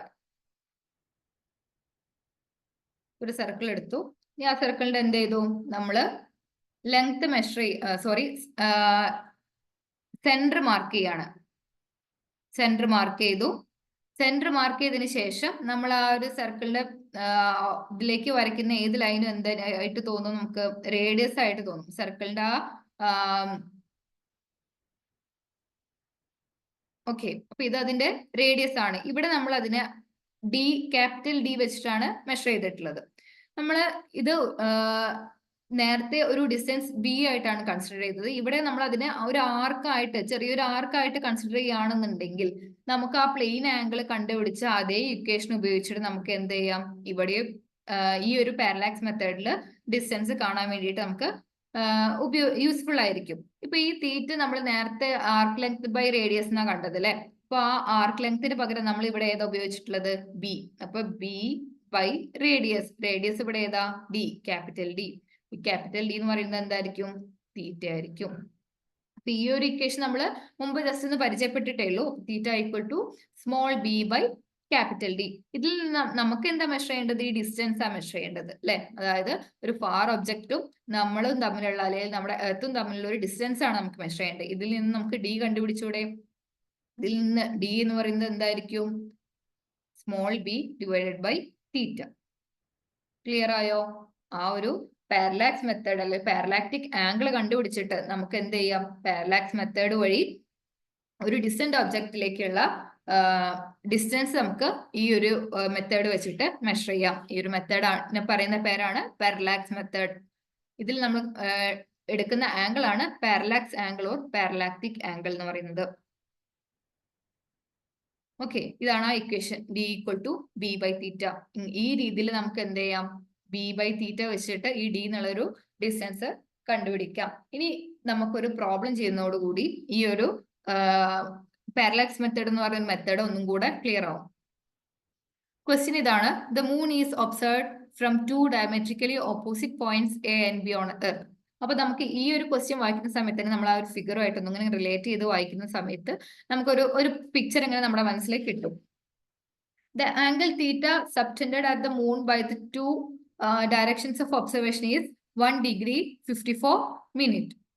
Given the diameter of the earth to be about 1.276 into 10 raised to 7 meter, compute the distance of the moon from the earth. ഇതാണ് നമ്മുടെ ക്വസ്റ്റ്യൻ. എന്താ പറഞ്ഞിട്ടുള്ളത്, മൂണിനെ ഒബ്സർവ് ചെയ്യാണ് നമ്മൾ 2 diametrically opposite points A and B on earth. അപ്പോ 2 diametrically opposite points of earth എന്ന് പറയുമ്പോൾ എന്തായിരിക്കും, നമ്മൾ അതിനെ ഒന്ന് ഇമാജിൻ ചെയ്ത് നോക്കൂ. അങ്ങനെ ഡയമെട്രിക്കലി ഓപ്പോസിറ്റ് പോയിന്റ് ആണെന്നുണ്ടെങ്കിൽ, ഒരു എർത്തിന് ഡയമെട്രിക്കലി ഓപ്പോസിറ്റ് പോയിന്റ് ആണെന്നുണ്ടെങ്കിൽ ആ 2 പോയിന്റ്സിനെയും കണക്ട് ചെയ്ത് വരയ്ക്കുന്ന ആ ഒരു ലൈൻ എന്തായിരിക്കും, അതിന്റെ ഡയമീറ്റർ ആയിരിക്കും. എന്തായിരിക്കും, ഡയമീറ്റർ ആയിരിക്കും. നിങ്ങൾ നോക്കി നോക്കൂ, ഈ ഒരു പോയിന്റ് ഡയമെട്രിക്കലി ഓപ്പോസിറ്റ് എന്നല്ല പറഞ്ഞത്. അപ്പൊ ഈ ഒരു പോയിന്റ്, ഈ 2 പോയിന്റിൽ നിന്ന് എന്ത് ചെയ്യാണ്, നമ്മള് മൂണിനെ ഒബ്സർവ് ചെയ്യാണ്. ഇതാണ് നമ്മുടെ മൂൺ. ഈ മൂണിനെ നമ്മൾ ഒബ്സർവ് ചെയ്യാണ്. ഇതിനെ നമ്മൾ പോയിന്റ് എ എന്നും ഇതിനെ പോയിന്റ് ബി എന്നും എടുത്തു. ഓക്കെ, അപ്പൊ ഈ ഡയമെട്രിക്കലി ഓപ്പോസിറ്റ് പോയിന്റിൽ നിന്ന് നമ്മൾക്ക് മൂണിനെ നമ്മൾ ഒബ്സർവ് ചെയ്യാണ്.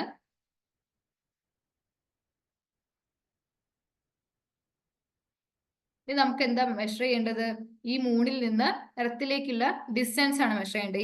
ഈ ഒരു ആംഗിൾ നമ്മൾ എത്രയാണെന്ന് പറഞ്ഞത്, തീറ്റയാണ്. ആ തീറ്റ എന്ന് പറയുന്നത് ഇവിടെ പറഞ്ഞിട്ടുണ്ട് 1 degree 54 minutes ആണ്. പിന്നെ എന്ത് പറഞ്ഞിട്ടുണ്ട്, ഡയമീറ്റർ തന്നിട്ടുണ്ട് ഇവിടെ. Diameter of the earth 1.276 into 10 raised to 7 meter. അപ്പൊ നമുക്ക് ഈ ഒരു എ ബി എന്ന് പറയുന്ന ഈ ലെങ്ത് തന്നിട്ടുണ്ട് അല്ലെ. അപ്പൊ അതിനെ നമ്മൾ ആ ഒരു ഫിഗറുമായിട്ട് ഒന്ന് റിലേറ്റ് ചെയ്യുകയാണെന്നുണ്ടെങ്കിൽ നമുക്ക് അതിനെ സ്മോൾ ബി എന്ന് വിളിക്കാം. ഓക്കെ, അപ്പൊ ആ സ്മോൾ ബി എത്രയാണ്, എ ബി എന്ന് പറയുന്നത് 1.276 into 10 to the power 7 meter. Then compute the distance of the moon from the earth. അതായത് നമ്മൾ ഇതിനെ സ്മോൾ ബി ആയിട്ട് എടുത്തു, ഇതിനെ തീറ്റ ആയിട്ട് എടുത്തു. ദെൻ ഈ ഒരു ഡി, ക്യാപിറ്റൽ ഡി ആണ് എന്ത്, മൂണിൽ നിന്ന് എർത്തിലേക്കുള്ള ഡിസ്റ്റൻസ്. ആ ഡി ആണ് നമുക്ക് കണ്ടുപിടിക്കേണ്ടത്. ഈ ഡി കണ്ടുപിടിക്കാനുള്ള ഇക്വേഷൻ നമ്മൾ കഴിഞ്ഞ ഇതിൽ പറഞ്ഞതേ ഉള്ളൂ. എന്താണ് equation, small B by theta. ഇതിൽ സ്മോൾ ബിയും തന്നിട്ടുണ്ട്, തീറ്റയും തന്നിട്ടുണ്ട്. ഇത് രണ്ടും നേരെ അങ്ങോട്ട് അപ്ലൈ ചെയ്താൽ മതിയോ? ഇത് മീറ്ററിലാണ് തന്നിട്ടുള്ളത്. അപ്പൊ അതുകൊണ്ട് ഇതിന് വലിയ മാറ്റങ്ങളൊന്നും വരുത്തേണ്ടതില്ല ബിക്ക് അല്ലെ.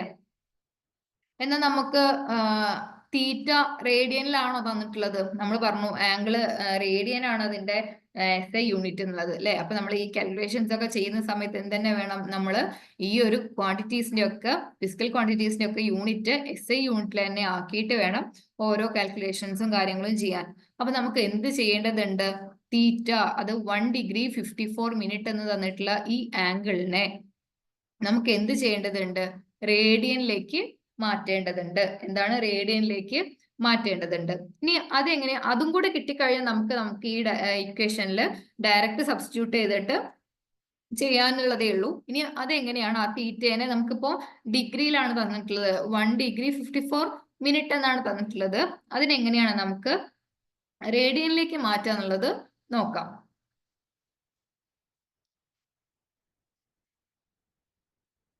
ഓക്കെ, അപ്പൊ നമ്മള് ഈ റേഡിയനും ഡിഗ്രിയും തമ്മിലുള്ള ഒരു റിലേഷൻ എന്ന് പറയുന്നത് 360 ഡിഗ്രി എന്ന് പറയുന്നത് 2π റേഡിയൻ ആണ്. ഇതൊന്ന് ഓർത്ത് വെച്ചോളൂ, അല്ലെ ഇത് പഠിച്ചു വെച്ചോളൂ. ഇതിന് നിങ്ങൾക്ക് അങ്ങോട്ട് ഫ്യൂച്ചറിൽ ഒരുപാട് യൂസ് ആവുന്നതാണ്. 360 ഡിഗ്രി എന്ന് പറയുന്നത് 2π റേഡിയൻ ആണ്. എങ്കിൽ പൈ റേഡിയൻ എത്രയായിരിക്കും, 180 ഡിഗ്രി. ഓക്കെ, ഇതില് 1 ഡിഗ്രി എന്ന് പറയുന്നത് 60 മിനിറ്റ് ആണ്. 1 മിനിറ്റ് എന്ന് പറയുന്നത് 60 സെക്കൻഡ് ആണ്. എങ്കിൽ 1 സെക്കൻഡ് എന്ന് പറയുന്നത്,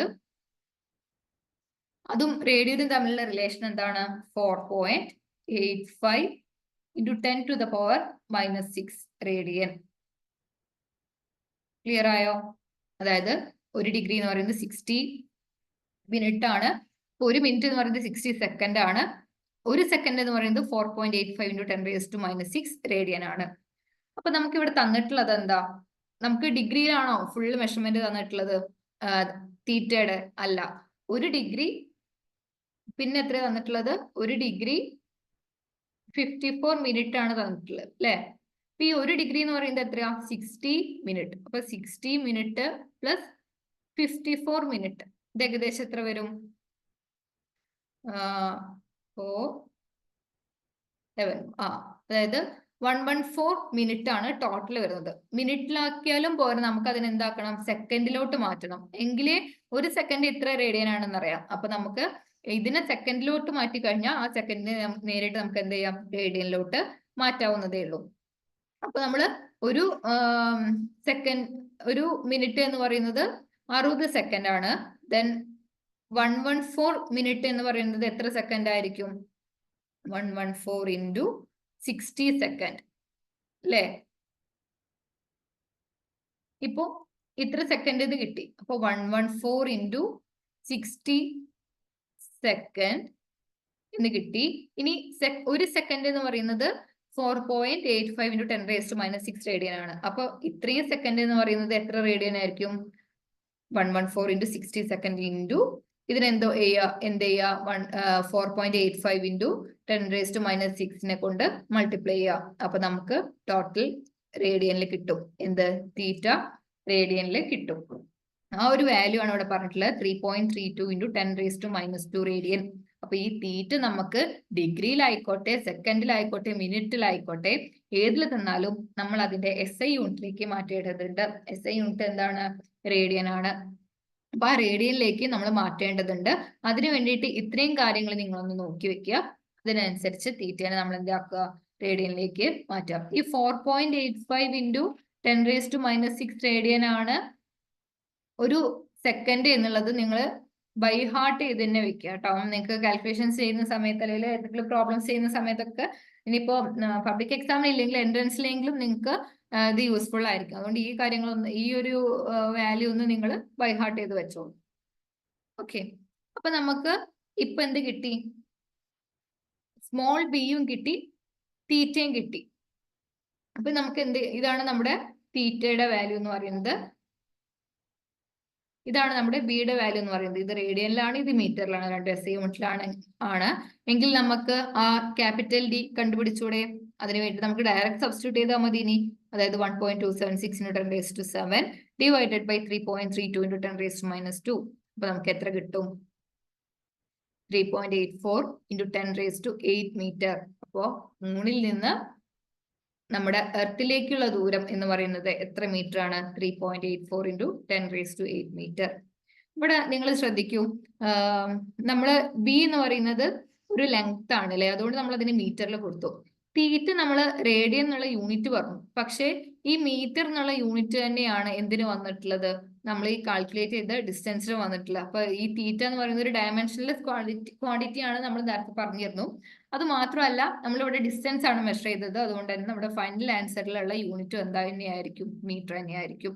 നിങ്ങൾ പ്രത്യേകിച്ച് ഫിസിക്സ് സ്റ്റുഡൻസ് എപ്പോഴും നമ്മൾ എഴുതുന്ന ഏതൊരു ക്വാണ്ടിറ്റിയുടെയും യൂണിറ്റ് കറക്റ്റ് ആയിട്ട്, പ്രത്യേകിച്ച് എക്സാമിനുകളൊക്കെ നിങ്ങൾ കറക്റ്റ് ആയിട്ട് അത് മാർക്ക് ചെയ്തിട്ടുണ്ടായിരിക്കണം. അതന്നെ എങ്ങനെയാണോ ക്വസ്റ്റ്യനിൽ ചിലപ്പോൾ നമ്മൾ അടുത്ത് പറയും അത് സെന്റിമീറ്ററിൽ റെപ്രസെന്റ് ചെയ്യാൻ പറയും, ചിലപ്പോൾ അത് മാസൊക്കെ ഉണ്ടെങ്കിൽ കിലോഗ്രാമിൽ അല്ലെങ്കിൽ ഗ്രാമിൽ റെപ്രസെന്റ് ചെയ്യാൻ പറയും.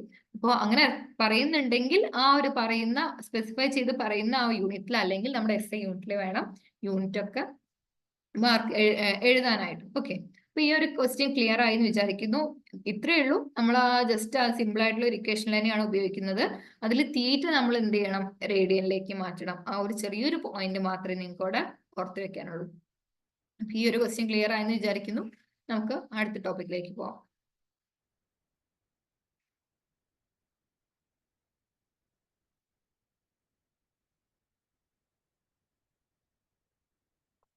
ഓക്കെ, ഇതും അതുപോലെ തന്നെ ഒരു ക്വസ്റ്റ്യൻ ആണ് വരുന്നത്. നമ്മൾ നേരത്തെ കണ്ട സെയിം ക്വസ്റ്റ്യൻ സിമിലർ ആയിട്ടുള്ള തന്നെ. സൺസ് ആംഗുലർ ഡയമീറ്റർ തന്നിട്ടുണ്ട് 1920 സെക്കൻഡ്, ഇത് സെക്കൻഡിലാണ് തന്നിട്ടുള്ളത്, ഒന്നിച്ച് സെക്കൻഡിലാണ് തന്നിട്ടുള്ളത്.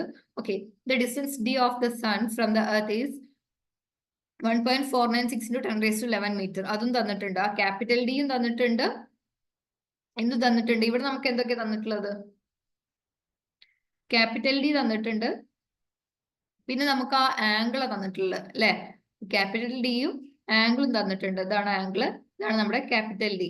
അപ്പൊ നമുക്ക് അറിയാം ഇക്വേഷൻ ഡി എന്ന് പറയുന്നത് b/θ ആണ്. അതിൽ ഈ ഡിയും ഈ തീറ്റയാണ് നമുക്ക് തന്നിട്ടുള്ളത്. അപ്പൊ ഇക്വേഷൻ നമ്മളൊന്ന് ചേഞ്ച് ചെയ്യേണ്ടതായിട്ടുണ്ട്. d θ = b അല്ലെങ്കിൽ b = d θ. ഈ തീറ്റയ്ക്ക് പകരം വേണമെന്നുണ്ടെങ്കിൽ ആൽഫാന്നോ അല്ലെങ്കിൽ ഏതെങ്കിലും സിമ്പിളൊക്കെ നമുക്ക് ഉപയോഗിക്കാം, അതൊന്നും കുഴപ്പമില്ല. ഈ ഒരു ഇക്വേഷൻ വെച്ചിട്ടാണ് നമ്മൾ ഇവിടെ പ്രോബ്ലം ചെയ്യേണ്ടത്. ഇവിടെ നമുക്ക് എന്തേ ചെയ്യേണ്ടതുള്ളൂ, ഇതിന് നമുക്ക് ഇനി മിനിറ്റും ഡിഗ്രിയിലൊന്നും അല്ല തന്നിട്ടുള്ളത്, നേരെ സെക്കൻഡിലാണ്. അപ്പൊ അതിന് നമുക്ക് എന്തിലേക്ക് മാറ്റിയാൽ മതി, നേരെ റേഡിയനിലേക്ക് മാറ്റിയാൽ മതി. അപ്പൊ നമ്മൾ എന്ത് ചെയ്താൽ മതി, ജസ്റ്റ് ആ ഒരു വാല്യൂനോട് ആ 4.85 into 10⁻⁻6 എന്നുള്ളത് മൾട്ടിപ്ലൈ ചെയ്യാം. അപ്പൊ നമുക്ക് ആ തീറ്റ കറസ്പോണ്ടിങ് റേഡിയനിൽ കിട്ടും. അങ്ങനെ റേഡിയനിൽ കിട്ടിക്കഴിഞ്ഞാൽ നമ്മൾ ഈ ഇക്വേഷനിൽ ഡയറക്റ്റ് സബ്സ്റ്റിറ്റ്യൂട്ട് ചെയ്യാം. ഇത് നമുക്ക് ഫൈനൽ ആൻസർ എന്ത് വരും, 1.39 into 10⁻9 മീറ്റർ എന്ന് വരും. ഇത് സിമ്പിൾ ആയിട്ടുള്ള ഒരു ക്വസ്റ്റ്യൻ ആണ്, നേരത്തെക്കാട്ടിലും കുറച്ചും കൂടെ ഈസി ആയിട്ടുള്ള ഒരു ക്വസ്റ്റ്യൻ ആണ്. അധികം ഒന്നും മനസ്സിലാക്കാനില്ല. ഈ ഒരു സെക്കൻഡിനെ നമ്മൾ റേഡിയനിലേക്ക് മാറ്റണം എന്നുള്ള ഒരു കാര്യം മാത്രം ഒന്ന് നോട്ട് ചെയ്ത് വെച്ചാൽ മതി. എന്നിട്ട് ആ ഒരു ഇക്വേഷനിൽ സബ്സ്റ്റിറ്റ്യൂട്ട് ചെയ്യാം. ഇവിടെ നമ്മൾ സണ്ണിന്റെ ഡയമീറ്റർ ആണ് മെഷർ ചെയ്തത്. അതായത് നമ്മൾ നേരത്തെ ആ ഫിഗർ വെച്ച് നോക്കുമ്പോൾ ഇങ്ങനെയാണ് നമ്മുടെ ഒരു ഫിഗർ വരുന്നത് അല്ലെ. അതിൽ നമ്മൾ ഇവിടെ ആ ഒരു നമ്മൾ നേരത്തെ പറഞ്ഞു എർത്തിന്റെ ഡയമീറ്ററിക്കലി ഓപ്പോസിറ്റ് പൊസിഷനിലാണെന്നുണ്ടെങ്കിൽ അതിന്റെ ഡയമീറ്റർ ആയിട്ട് വരുന്നത്. ഇവിടെ നമ്മൾ അതിന്റെ സണ്ണിനെയാണ് നമ്മൾ എടുത്തത്. അപ്പൊ സണ്ണിന്റെ ഡയമീറ്റർ ആണ് നമ്മൾ കാൽക്കുലേറ്റ് ചെയ്തത്, സ്മോൾ പി. അപ്പൊ ക്യാപിറ്റൽ ഡിയും ഈ തീറ്റയും നമുക്ക് ഈ ക്വസ്റ്റ്യനിൽ ഗിവൺ ആയിരുന്നു. അപ്പൊ അത് വെച്ചിട്ടാണ് നമ്മൾ ഈ ക്വസ്റ്റ്യൻ ചെയ്തത്. ഈ ഒരു ക്വസ്റ്റ്യനും ക്ലിയർ ആയി എന്ന് വിചാരിക്കുന്നു. നമുക്ക് നെക്സ്റ്റ് ടോപ്പിക്കിലേക്ക് പോവാം. നമ്മളിപ്പോ ലെങ്ത് മെഷർ ചെയ്യുന്നതാ പറഞ്ഞത്. ലെങ്ത് മെഷർ ചെയ്യുന്നതിൽ എങ്ങനെയാണ് നമ്മൾ പാരലാക്സ് മെത്തേഡ് വെച്ചിട്ട് ലാർജ് ഡിസ്റ്റൻസ് മെഷർ ചെയ്യാന്ന് പറഞ്ഞു. പിന്നെ നമ്മൾ നോക്കാൻ പോകുന്നത് എങ്ങനെയാണ് സ്മോൾ ഡിസ്റ്റൻസ് മെഷർ ചെയ്യുക. സ്മോൾ ഡിസ്റ്റൻസ് മെഷർ ചെയ്യാൻ നമുക്ക് മൈക്രോസ്കോപ്പ് ഉപയോഗിക്കാം, ഒപ്റ്റിക്കൽ മൈക്രോസ്കോപ്പ് ഉപയോഗിക്കാം. അതിനേക്കാളും കുറച്ചും കൂടി റെസല്യൂഷൻ ഒക്കെ കൂടുന്നതാണ് ഇലക്ട്രോൺ മൈക്രോസ്കോപ്പ്, ടണലിംഗ് മൈക്രോസ്കോപ്പ് ഒക്കെ. അപ്പൊ ഇതൊക്കെ വെച്ചിട്ടാണ് നമ്മൾ ഒരു മോളിക്യൂളിന്റെ ആ ഒരു റേഞ്ചിലൊക്കെ വരുന്ന സൈസ് ഒക്കെ സാധാരണ മെഷർ ചെയ്യുന്നത്. ഈ ഇലക്ട്രോൺ മൈക്രോസ്കോപ്പിനൊക്കെ എന്ന് പറയുന്ന ഒരു 0.6 ആംഗ്സ്ട്രോം ഒക്കെയാണ് അതിന്റെ റെസല്യൂഷൻ എന്നൊക്കെ പറയുന്നുണ്ട്. അതുപോലെ തന്നെ അതിനേക്കാൾ കുറച്ചും കൂടി അഡ്വാൻസ്ഡ് ആണ് ടണലിംഗ് മൈക്രോസ്കോപ്പ് എന്ന് പറയുന്നത്. അപ്പം ഈ ഒരു മൈക്രോസ്കോപ്പിന്റെ ഒരു യൂസുമായിട്ട് ബന്ധപ്പെട്ട് നിങ്ങൾക്ക് കുറച്ചും കൂടി അഡീഷണൽ കാര്യങ്ങൾ +2 ആയിട്ട് പഠിക്കും. +2 അതിന്റെ ഒരു വേവ് ലെങ്ത്തിന്റെ ഒരു റിസോൾവിംഗ് പവറും കാര്യങ്ങളൊക്കെ കുറച്ച് ഡീറ്റെയിൽ ആയിട്ട് നോക്കാനുണ്ട്. ആ ലൈറ്റിന്റെ വേവ് ലെങ്ത് ഒക്കെ വെച്ചിട്ട് അത് നിങ്ങൾ ഇപ്പോ പറഞ്ഞ് ഞാൻ കൺഫ്യൂഷൻ ആക്കുന്നില്ല. നിങ്ങൾ എന്തായാലും അത് +2 ആവുമ്പോൾ പഠിക്കും. നമുക്ക് ഇവിടെ പറയുന്ന കാര്യം എന്താന്ന് വെച്ചാല് ഇവിടെ ജസ്റ്റ് നിങ്ങൾക്ക് ഒരു ഒലീക് ആസിഡ് എന്ന് പറഞ്ഞിട്ടുള്ളൊരു മോളിക്കുലാർ സൈസ് കാൽക്കുലേറ്റ് ചെയ്തിട്ടാണ് നമ്മൾ ഒരു സ്മോൾ ഡിസ്റ്റൻസ് എങ്ങനെ മെഷർ ചെയ്യുന്നു എന്നുള്ളത് പറയുന്നത്. ഒരു ജസ്റ്റ് ഒന്നൊരു മെത്തേഡ് പറയുന്നു എന്നേ ഉള്ളൂ. ഇപ്പൊ ഈ ഒലീക് ആസിഡ് എന്ന് പറഞ്ഞാൽ ഒരു സോപ്പി ലിക്വിഡ് ആണ്. അതിന് ഏകദേശം ഒരു മോളിക്കുലാർ സൈസ് വരുന്നത് 10⁻⁹ മീറ്ററിലുള്ള 10⁻⁹ മീറ്ററിലാണ് മീറ്റർ റേഞ്ചിലാണ് അതിന്റെ ഒരു മോളിക്കുലാർ സൈസ് വരുന്നത്. അപ്പോൾ ഈ ഒരു മെത്തേഡ് വെച്ചിട്ട് എങ്ങനെയാണ് ഒരു ചെറിയ സൈസ് മെഷർ അല്ലെങ്കിൽ സൈസ് ഓഫ് ദ മോളിക്യൂൾ അല്ലെങ്കിൽ സ്മോൾ ഡിസ്റ്റൻസ് എങ്ങനെയാണ് മെഷർ ചെയ്യുന്നത് എന്ന് ജസ്റ്റ് പറയുന്നതേ ഉള്ളൂ. അത്ര ഇമ്പോർട്ടന്റ് ആയിട്ട് എന്നുള്ളതല്ല, പക്ഷെ നിങ്ങൾ മനസ്സിലാക്കി വെക്കണം, അത്രേ ഉള്ളൂ. അപ്പോൾ ഇതിനു വേണ്ടിയിട്ട് നമ്മൾ എന്ത് ചെയ്തു? 1 cm³ of oleic acid and alcohol to make a solution of 20 cm³. നമ്മളിവിടെ എന്താ ചെയ്യുന്നത്?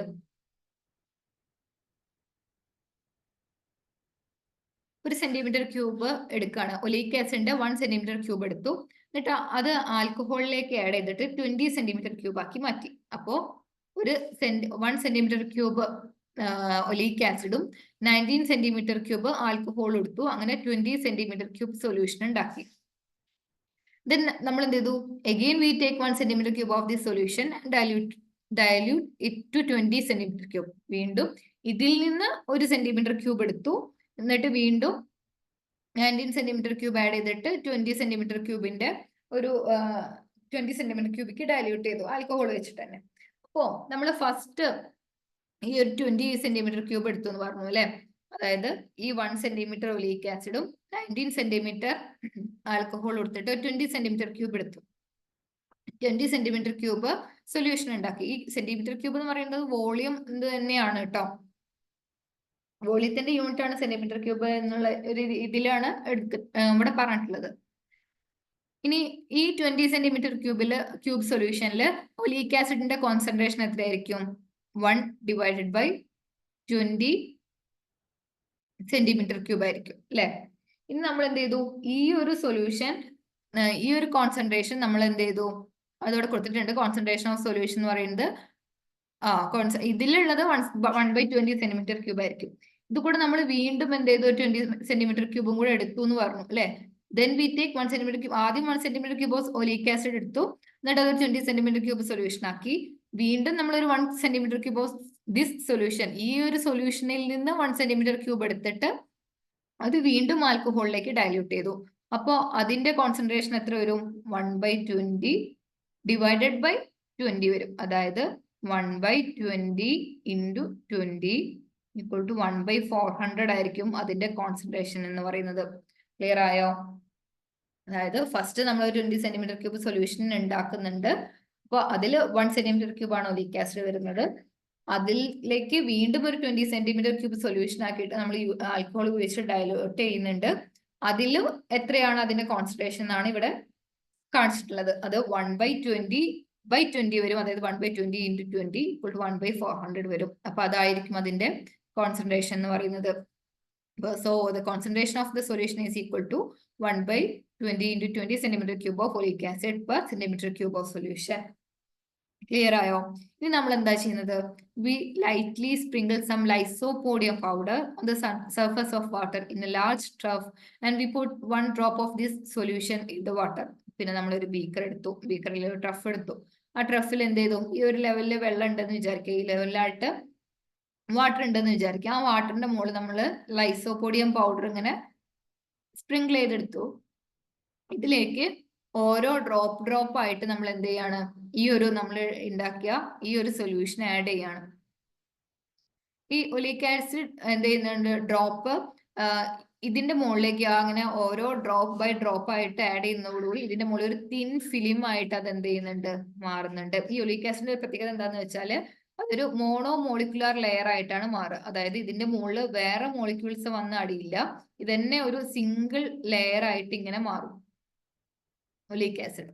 അങ്ങനെ മാറുന്നു എന്നുള്ള ഒരു അസംഷനിലാണ് നമ്മൾ ഈ എക്സ്പെരിമെന്റ് ചെയ്യുന്നത്. അപ്പൊ ഇതിന്റെ കോൺസെൻട്രേഷൻ 1/400 എങ്ങനെ വന്നു എന്നുള്ളത് നിങ്ങൾക്ക് ക്ലിയർ ആയി എന്ന് വിചാരിക്കുന്നു. അതായത് 1/20 ഇൻറ്റു 20, അതായത് 1/400 എങ്ങനെ വന്നു എന്നുള്ളത് ക്ലിയർ ആയി എന്ന് വിചാരിക്കുന്നു. ഫസ്റ്റ് 1/20 എടുക്കും, അത് വീണ്ടും നമ്മൾ ആ 20 എടുക്കുന്ന സമയത്താണ് 1/400 വരുന്നത്. പിന്നെ നമ്മൾ ലൈസോപോഡിയം പൗഡർ ആഡ് ചെയ്തു. പിന്നെ നമ്മൾ ഈ സൊല്യൂഷൻ ഒലീക് ആസിഡിന്റെ ആ ഒരു ഡ്രോപ്പ് ആയിട്ട് ഒരു തിൻ ലാർജ് ആൻഡ് റഫ്ലി circular film of molecular thickness on water surface. അങ്ങനെ ഒരു മോളിക്കുലർ തിൻ ഫിലിം അല്ലെങ്കിൽ തിൻ മോളിക്കുലർ ഒരു വാട്ടർ സർഫസിന്റെ മുകളിൽ ഒരു മോളിക്കുലർ തിക്നെസ് ഉണ്ടാകുന്ന പോലെ നമ്മളിങ്ങനെ ആഡ് ചെയ്യാണ്. Then we quickly measure the diameter of the thin film to get its area A. അപ്പൊ നമ്മൾ എന്ത് ചെയ്യാണ്, അതിന്റെ ആ ഒരു തിക്നെസ് കാൽക്കുലേറ്റ് ചെയ്തുകൊണ്ട് അല്ലെങ്കിൽ അതിന്റെ ഡയമീറ്റർ കാൽക്കുലേറ്റ് ചെയ്തുകൊണ്ട് നമ്മൾ അതിന്റെ ഏരിയ കാണാൻ പോവുകയാണ്. Suppose we have drop n drops in the water. അപ്പൊ നമ്മൾ പറഞ്ഞു നേരത്തെ ആ ഒരു ഇതിലേക്ക് വാട്ടർ സർഫസിലേക്ക് നമ്മൾ ഇങ്ങനെ ഡ്രോപ്പ് ആഡ് ചെയ്യുകയാണെന്ന് പറഞ്ഞു ഒലീക് ആസിഡിന്റെ. അങ്ങനെ n ഡ്രോപ്സ് ആണ് നമ്മൾ ആഡ് ചെയ്യുന്നത് എന്ന് വിചാരിക്കാം. ദെൻ ഓരോ ഡ്രോപ്പിനും ഒരു ഫിക്സ്ഡ് ആയിട്ടുള്ള വോളിയം ഉണ്ട് എന്ന് വിചാരിക്കുക. അത് V ആണെന്നും കരുതുക. അപ്പോ V ആണ് ഓരോ ഡ്രോപ്പിന്റെയും വോളിയം എന്നും n ഡ്രോപ്സ് ആണ് add ചെയ്തതെന്നുണ്ടെങ്കിൽ we determine the approximate volume of each drop V centimeter cube. Volume of n drops of solution എന്ന് പറയുന്നത് n ഡ്രോപ്സ് ഉണ്ട്, ഓരോ ഡ്രോപ്സിന്റെയും വോളിയം V ആണ് എങ്കിൽ n ഡ്രോപ്സ് ഓഫ് സൊല്യൂഷന്റെ വോളിയം എന്ന് പറയുന്നത് എന്തായിരിക്കും? NV centimetre cube. Is it clear? Volume of n drops of solution NV centimeter cube ആയിരിക്കും. ഇനി amount of oleic acid in this solution, ഇതിലുള്ള ഒലീക് ആസിഡിന്റെ എമൗണ്ട് എത്രയായിരിക്കും?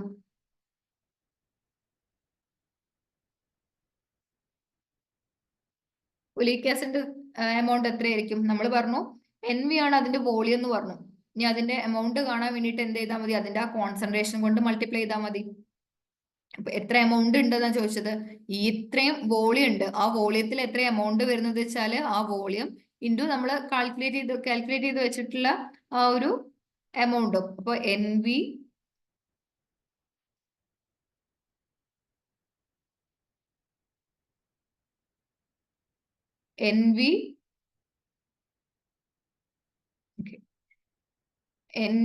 ഇൻറ്റു ആ കോൺസെൻട്രേഷൻ ആയിട്ട് വരും. ഓക്കെ,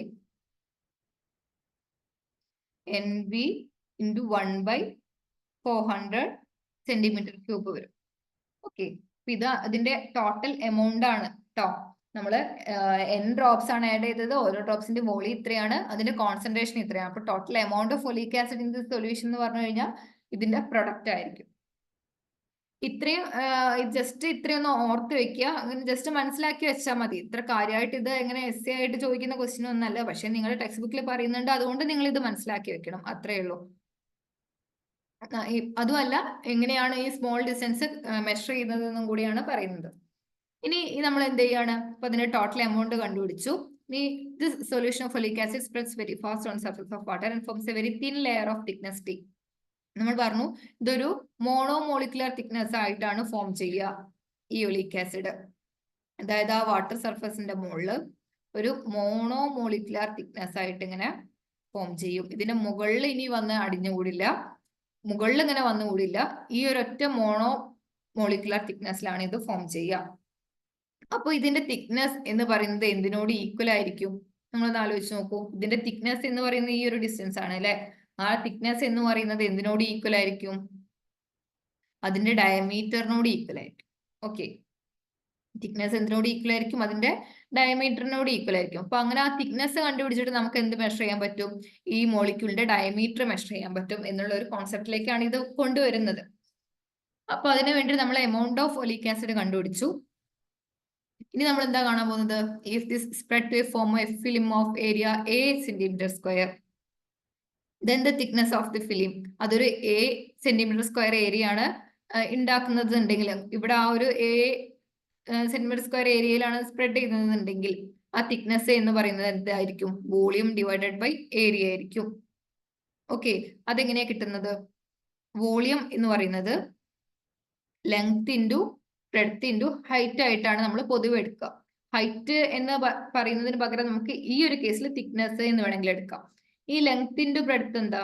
ഏരിയ ആണ്. അപ്പൊ V equal to area into thickness. അപ്പൊ തിക്നെസ് കാണാൻ വേണ്ടിയിട്ട് നമുക്ക് എന്ത് ചെയ്താൽ മതി? വോളിയം ബൈ ഏരിയ കണ്ടാൽ മതി. ഇവിടുത്തെ വോളിയം എന്ന് പറയുന്നത് എന്തായിരുന്നു? NV ഡിവൈഡഡ് ബൈ, ഇവിടുത്തെ വോളിയം എന്ന് പറയുന്നത് NV ഡിവൈഡഡ് ബൈ 400 ആയിരുന്നു, ഡിവൈഡഡ് ബൈ ഏരിയ. ഇതെന്ത് വരും? NV divided by 400 into area. ഇത് ക്ലിയർ ആയോ? ഇത്രയേ ഉള്ളൂ. നമ്മൾ തിക്നെസ് കാണാം എന്നുള്ളതുകൊണ്ട് ഉദ്ദേശിക്കുന്നത് ആ ഒരു മോളിക്യൂളിന്റെ ഡയമീറ്റർ കാണാം, അതുവഴി അതിന്റെ സൈസ് മെഷർ ചെയ്യുക എന്നുള്ളതാണ് ഉദ്ദേശിക്കുന്നത്. അപ്പൊ ഇനി നമ്മൾ തിക്നെസ് കാണാൻ വേണ്ടിയിട്ട് വോളിയം ഡിവൈഡഡ് ബൈ ഏരിയ എന്നുള്ള ഒരു ഇക്വേഷൻ എടുത്തു.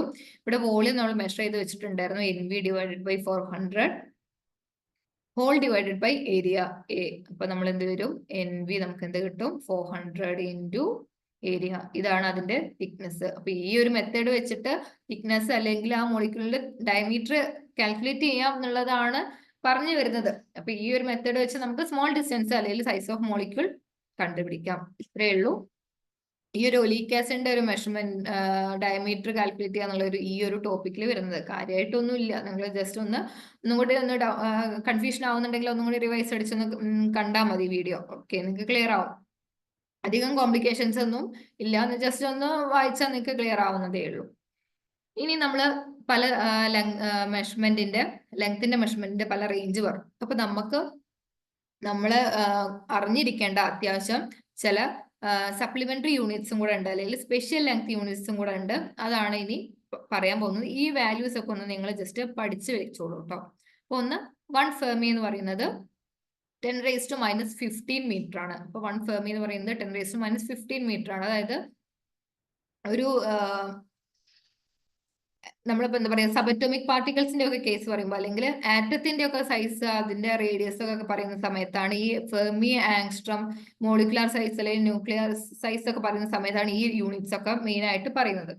അപ്പോൾ 1 ഫെർമി എന്ന് പറയുന്നത് 10⁻⁻15 മീറ്റർ ആണ്. ആങ്സ്ട്രം എന്ന് പറയുന്നത് 10⁻⁻10 മീറ്റർ ആണ്. ഇതിലാണ് ഈ ആങ്സ്ട്രം, ഫെർമി ഒക്കെ ഇത്ര ഇമ്പോർട്ടന്റ് ആണ്. നിങ്ങൾ ഇതൊന്ന് എത്ര മീറ്റർ ആണെന്നുള്ളതൊന്ന് ജസ്റ്റ് പഠിച്ചു വെച്ചോളൂ. പിന്നെ ഇത് രണ്ടും സ്മോൾ യൂണിറ്റ്സ് ആണ്. ഇനി ആസ്ട്രോണമിക്കൽ യൂണിറ്റ് ലൈറ്റ് ഇയർ എന്ന് പറയുന്നത് ഇത് ലാർജ് യൂണിറ്റ്സ് ആണ്. അപ്പോൾ 1 AU അല്ലെങ്കിൽ 1 ആസ്ട്രോണമിക്കൽ യൂണിറ്റ് എന്ന് പറയുന്നത് 1.496 × 10⁻11 മീറ്റർ ആണ്. അതായത് ഒരു average distance of the sun from the earth, സണ്ണിൽ നിന്നും എർത്തിലേക്കുള്ള ഒരു ഏകദേശ ഡിസ്റ്റൻസ് എന്ന് പറയുന്നതാണ് എന്ത്, ആസ്ട്രോണമിക്കൽ യൂണിറ്റ് എന്ന് പറയുന്നത്, distance of the sun from the earth. പിന്നെ അടുത്ത unit light year. Light year എന്ന് പറയുന്നത് ആസ്ട്രോണമിക്കൽ യൂണിറ്റിനേക്കാൾ വലിയൊരു യൂണിറ്റ് ആണ്. അത് ഒരു ഇയറിൽ ലൈറ്റ് ട്രാവൽ ചെയ്യുന്ന ഡിസ്റ്റൻസ്, അതാണ് ലൈറ്റ് ഇയർ കൊണ്ട് ഉദ്ദേശിക്കുന്നത്. ഈ ഇയർ എന്നൊക്കെ പറയുമ്പോൾ നിങ്ങൾ തെറ്റിദ്ധരിക്കേണ്ട, ഇത് ലെങ്ത് മെഷർ ചെയ്യാനുള്ള യൂണിറ്റ് തന്നെയാണ് 1 ലൈറ്റ് ഇയർ എന്ന് പറയുന്നത്. The distance that light travels in 1 year. ഒരു ഇയറിൽ ലൈറ്റ് ഏകദേശം എത്ര ഡിസ്റ്റൻസ് ട്രാവൽ ചെയ്യുന്നു എന്നുള്ളതിനനുസരിച്ചിട്ടാണ് ഈ ഒരു ലൈറ്റ് ഇയർ എന്നുള്ള ഒരു യൂണിറ്റ് വരുന്നത്. അത് 9.46 × 10⁻15 മീറ്റർ ആണ്. 1 ലൈറ്റ് ഇയർ എന്ന് പറഞ്ഞാൽ എത്ര മീറ്റർ ആണെന്നുള്ളതാണ് പറയുന്നത്. ഓക്കെ, ഇനി 1 പാർസെക്. 1 പാർസെക് എന്ന് പറയുന്നത് 3.08 × 10⁻16 മീറ്റർ ആണ്. അപ്പൊ ഇതാണ് ലാർജസ്റ്റ് യൂണിറ്റ് ഓഫ് ലൈറ്റ് എന്ന് പറയുന്നത് പാർസെക് ആണ്. പാരലാക്റ്റിക് സെക്കൻഡ് എന്നതിന്റെ ഷോർട്ട് ആണ് പാർസെക് എന്ന് പറയുന്നത്. അപ്പൊ largest unit of light length എന്ന് ചോദിച്ചു കഴിഞ്ഞാൽ, ലാർജസ്റ്റ് യൂണിറ്റ് ഓഫ് ലെങ്ത് എന്ന് ചോദിച്ചു കഴിഞ്ഞാൽ അത് പാർസെക് ആണ്. എന്നാൽ SI യൂണിറ്റ് എന്ന് ചോദിച്ചു കഴിഞ്ഞാൽ ലെങ്തിൻ്റെത് മീറ്റർ ആണ്. മാറിപ്പോകരുത്. ഈ പാർസെക് ഒന്ന് നോട്ട് ചെയ്ത് വെക്കുക. അത് എത്ര മീറ്റർ ആണെന്നുള്ളത് ഒന്ന് നോട്ട് ചെയ്ത് വെക്കുക. അപ്പൊ ഇത്രയും കാര്യങ്ങളൊക്കെയാണ് നമ്മൾ മെയിൻ ആയിട്ട് മെഷർമെന്റ് ഓഫ് ലെങ്ത്തിൽ വരുന്നത്. ഇനി നമുക്ക് അടുത്ത് നോക്കാം മാസിന്റെ മെഷർമെന്റ്. ഇതിപ്പോ നമ്മൾ ലെങ്ത്തിൽ പറഞ്ഞു, ലാർജ് ഡിസ്റ്റൻസ് മെഷർ ചെയ്യാനും സ്മോൾ ഡിസ്റ്റൻസ് മെഷർ ചെയ്യാനുള്ള കാര്യങ്ങളൊക്കെ പറഞ്ഞു. അതുപോലെ തന്നെ മാസ് മെഷർ ചെയ്യുന്നതിലും എന്തുണ്ട്, ആ ഒരു റേഞ്ച് നിലനിൽക്കുന്നുണ്ട്. അതിന്റെ യൂണിറ്റ്സ് എന്തൊക്കെയാണ്, മെയിൻ ആയിട്ട് നമ്മൾ എങ്ങനെയൊക്കെയാണ് മെഷർ ചെയ്യുന്നത്, അതിന്റെ യൂണിറ്റ് ഒക്കെ എന്താണെന്നുള്ളത് ജസ്റ്റ് ഒന്ന് നോക്കാം. അപ്പൊ മാസ് മെഷർ ചെയ്യുന്നതിലുള്ള SI യൂണിറ്റ് എന്ന് പറയുന്നത് എന്താണ്, കിലോഗ്രാം ആണ്. നമ്മൾക്ക് അറിയുന്ന കാര്യമാണ് അല്ലെ. കിലോഗ്രാം SI യൂണിറ്റില് മാസ് റെപ്രസെന്റ് ചെയ്യുന്നത് ഏത് യൂണിറ്റ് വെച്ചിട്ടാണ്, കിലോഗ്രാമിലാണ്. അത് ഇനിയിപ്പോ 1 കിലോഗ്രാം എന്ന് പറഞ്ഞു കഴിഞ്ഞാൽ എന്താണ് എന്നുള്ളൊരു ഐഡിയ വേണ്ടേ. ഈ 1 കിലോഗ്രാം അല്ലെങ്കിൽ 2 കിലോഗ്രാം എന്നുള്ളത് എങ്ങനെയാ വെച്ച് പറയുന്നത് എന്നുള്ളൊരു ഐഡിയ വേണ്ടേ. അതിനെയാണ് നമ്മൾ പറഞ്ഞിട്ടുള്ളത് international prototype of the kilogram. അവരെ എങ്ങനെയാണ് ഒരു 1 കിലോഗ്രാമിന് ഡിഫൈൻ ചെയ്യുന്നത് വെച്ചാല്, ഒരു പ്ലാറ്റിനം ഇറീഡിയം അലോയിന്റെ ഒരു സിലിണ്ടർ ഉണ്ട്. International Bureau of Weights and മെഷേഴ്സിൽ കീപ്പ് ചെയ്യുന്ന ഒരു പ്ലാറ്റിനം ഇറീഡിയം അലോയ് കൊണ്ട് നിർമ്മിച്ചിട്ടുള്ള ഒരു സിലിണ്ടർ ഉണ്ട്. ആ സിലിണ്ടറിന്റെ വെയിറ്റ് എത്രയാണോ ആ വെയിറ്റ് ആണ് എന്ത്, 1 കിലോഗ്രാം എന്ന് പറയുന്നത്. ആ ഒരു മാസാണ് 1 കിലോഗ്രാം എന്ന് പറയുന്നത്. അപ്പൊ അതിനെ വെച്ചിട്ടാണ് നമ്മൾ 2 കിലോഗ്രാം എത്രയായിരിക്കും 3 കിലോഗ്രാം എത്രയായിരിക്കും എന്നുള്ളൊരു ഒരു അസംഷനിൽ ആ ഒരു കാൽക്കുലേഷനിൽ വരുന്നത്. അപ്പോൾ SI യൂണിറ്റ് എന്താണ്? 1 കിലോഗ്രാം ആണ്. ഈ ഇറീഡിയം പ്ലാറ്റിനം ഇറീഡിയം അലോയിന്റെ സിലിണ്ടർ ആണ് ഏകദേശം 1 കിലോഗ്രാം എന്നുള്ളത് ജസ്റ്റ് ഒന്ന് മനസ്സിലാക്കി വെച്ചാൽ മതി. ഓക്കെ, ഇനി ഇതുപോലെ തന്നെ നമ്മൾ നേരത്തെ പറഞ്ഞു സബറ്റോമിക് പാർട്ടിക്കിൾസിന്റെ ഡിസ്റ്റൻസ് കണ്ട പോലെ തന്നെ ചെറിയ പാർട്ടിക്കിൾസിന്റെ ഒക്കെ മാസ് കാണാൻ വേണ്ടിയിട്ട്, സബറ്റോമിക് പാർട്ടിക്കിൾസിന്റെ മാസ് കാണാൻ വേണ്ടിയിട്ട് നമ്മൾ ഉപയോഗിക്കുന്ന യൂണിറ്റ് ആണ് അറ്റോമിക് മാസ് യൂണിറ്റ്. നമ്മൾ കെമിസ്ട്രിയിലൊക്കെയാണ് കൂടുതൽ കേട്ട് പരിചയമുള്ളത്. നമ്മൾ പറയാറുണ്ട് കാർബൺ 12ന്റെ 1/12 മാസ് ഓഫ് കാർബൺ ആറ്റം ആണ് എന്ത് 1 അറ്റോമിക് മാസ് യൂണിറ്റ് എന്ന് പറയുന്നത്. എന്താണ്? 1/12 mass of A carbon 12 atom. Carbon 12 ആറ്റത്തിന്റെ മാസിന്റെ 1/12 എത്രയാണോ അതാണ് 1 അറ്റോമിക് മാസ് യൂണിറ്റ് എന്ന് പറയുന്നത്. ഇതെന്തിനാ ഉപയോഗിക്കുന്നത്? ആറ്റത്തിന്റെയും മോളിക്യൂളിന്റെയും ഒക്കെ മാസ് മെഷർ ചെയ്യാൻ വേണ്ടിയിട്ടാണ്. Mass of atoms and molecules നമ്മൾ ഉപയോഗിക്കുന്നത് എന്താണ്? അറ്റോമിക് മാസ് യൂണിറ്റ് അല്ലെങ്കിൽ യൂണിഫൈഡ് മാസ് എന്നൊക്കെ പറയും. ഓക്കെ, ഇനി ഗ്രാവിറ്റേഷണൽ മെത്തേഡ്. ഗ്രാവിറ്റേഷണൽ മെത്തേഡ് എന്തിനാ?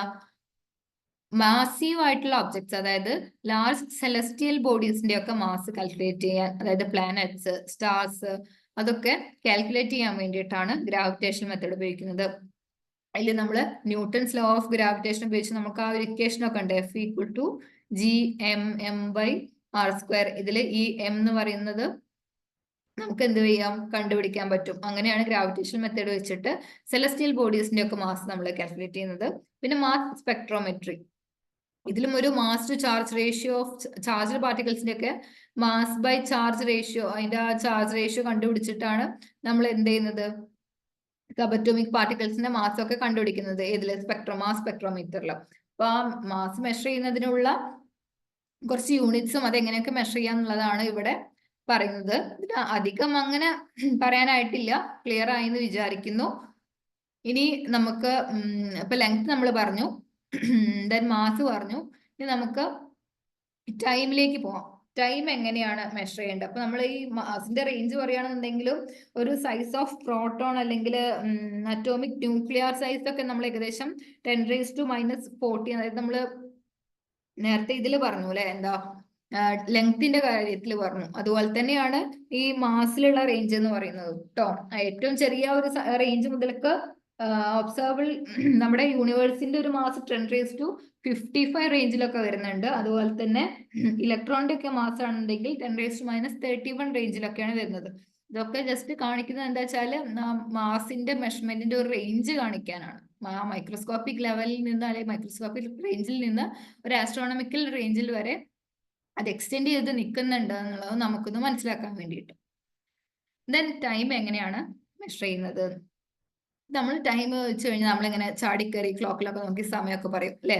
അപ്പോ നമ്മുടെ അടുത്ത ഒരാൾ ചോദിക്കുകയാണ് ഈ 1 സെക്കൻഡ് എന്ന് പറഞ്ഞു കഴിഞ്ഞാൽ എന്താണ്, അല്ലെങ്കിൽ എന്തിനെ വെച്ചിട്ടാണ് 1 സെക്കൻഡ് കാൽക്കുലേറ്റ് ചെയ്തിട്ടുള്ളത് ചോദിച്ചു കഴിഞ്ഞാൽ നമ്മൾ എന്താ റിപ്ലൈ കൊടുക്കുക?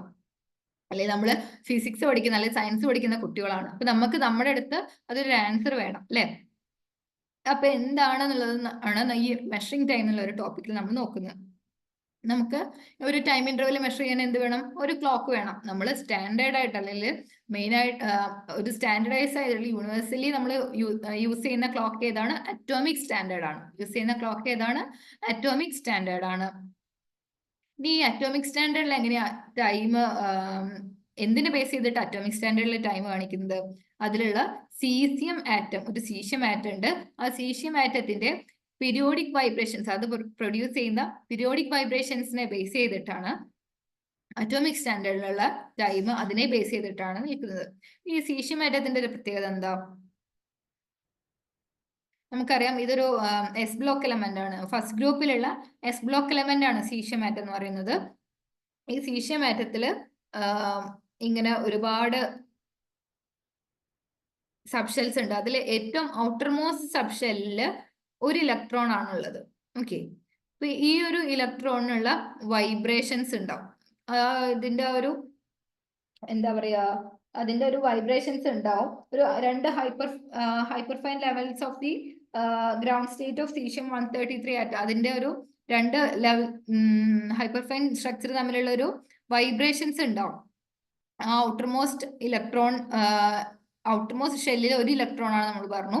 അതിന്റെ ആ പ്രൊഡ്യൂസ് ചെയ്യുന്ന വൈബ്രേഷൻസിനെ ബേസ് ചെയ്തിട്ടാണ് ഈ അറ്റോമിക് ക്ലോക്ക് അല്ലെങ്കിൽ atomic standard of time work ചെയ്യുന്നത്.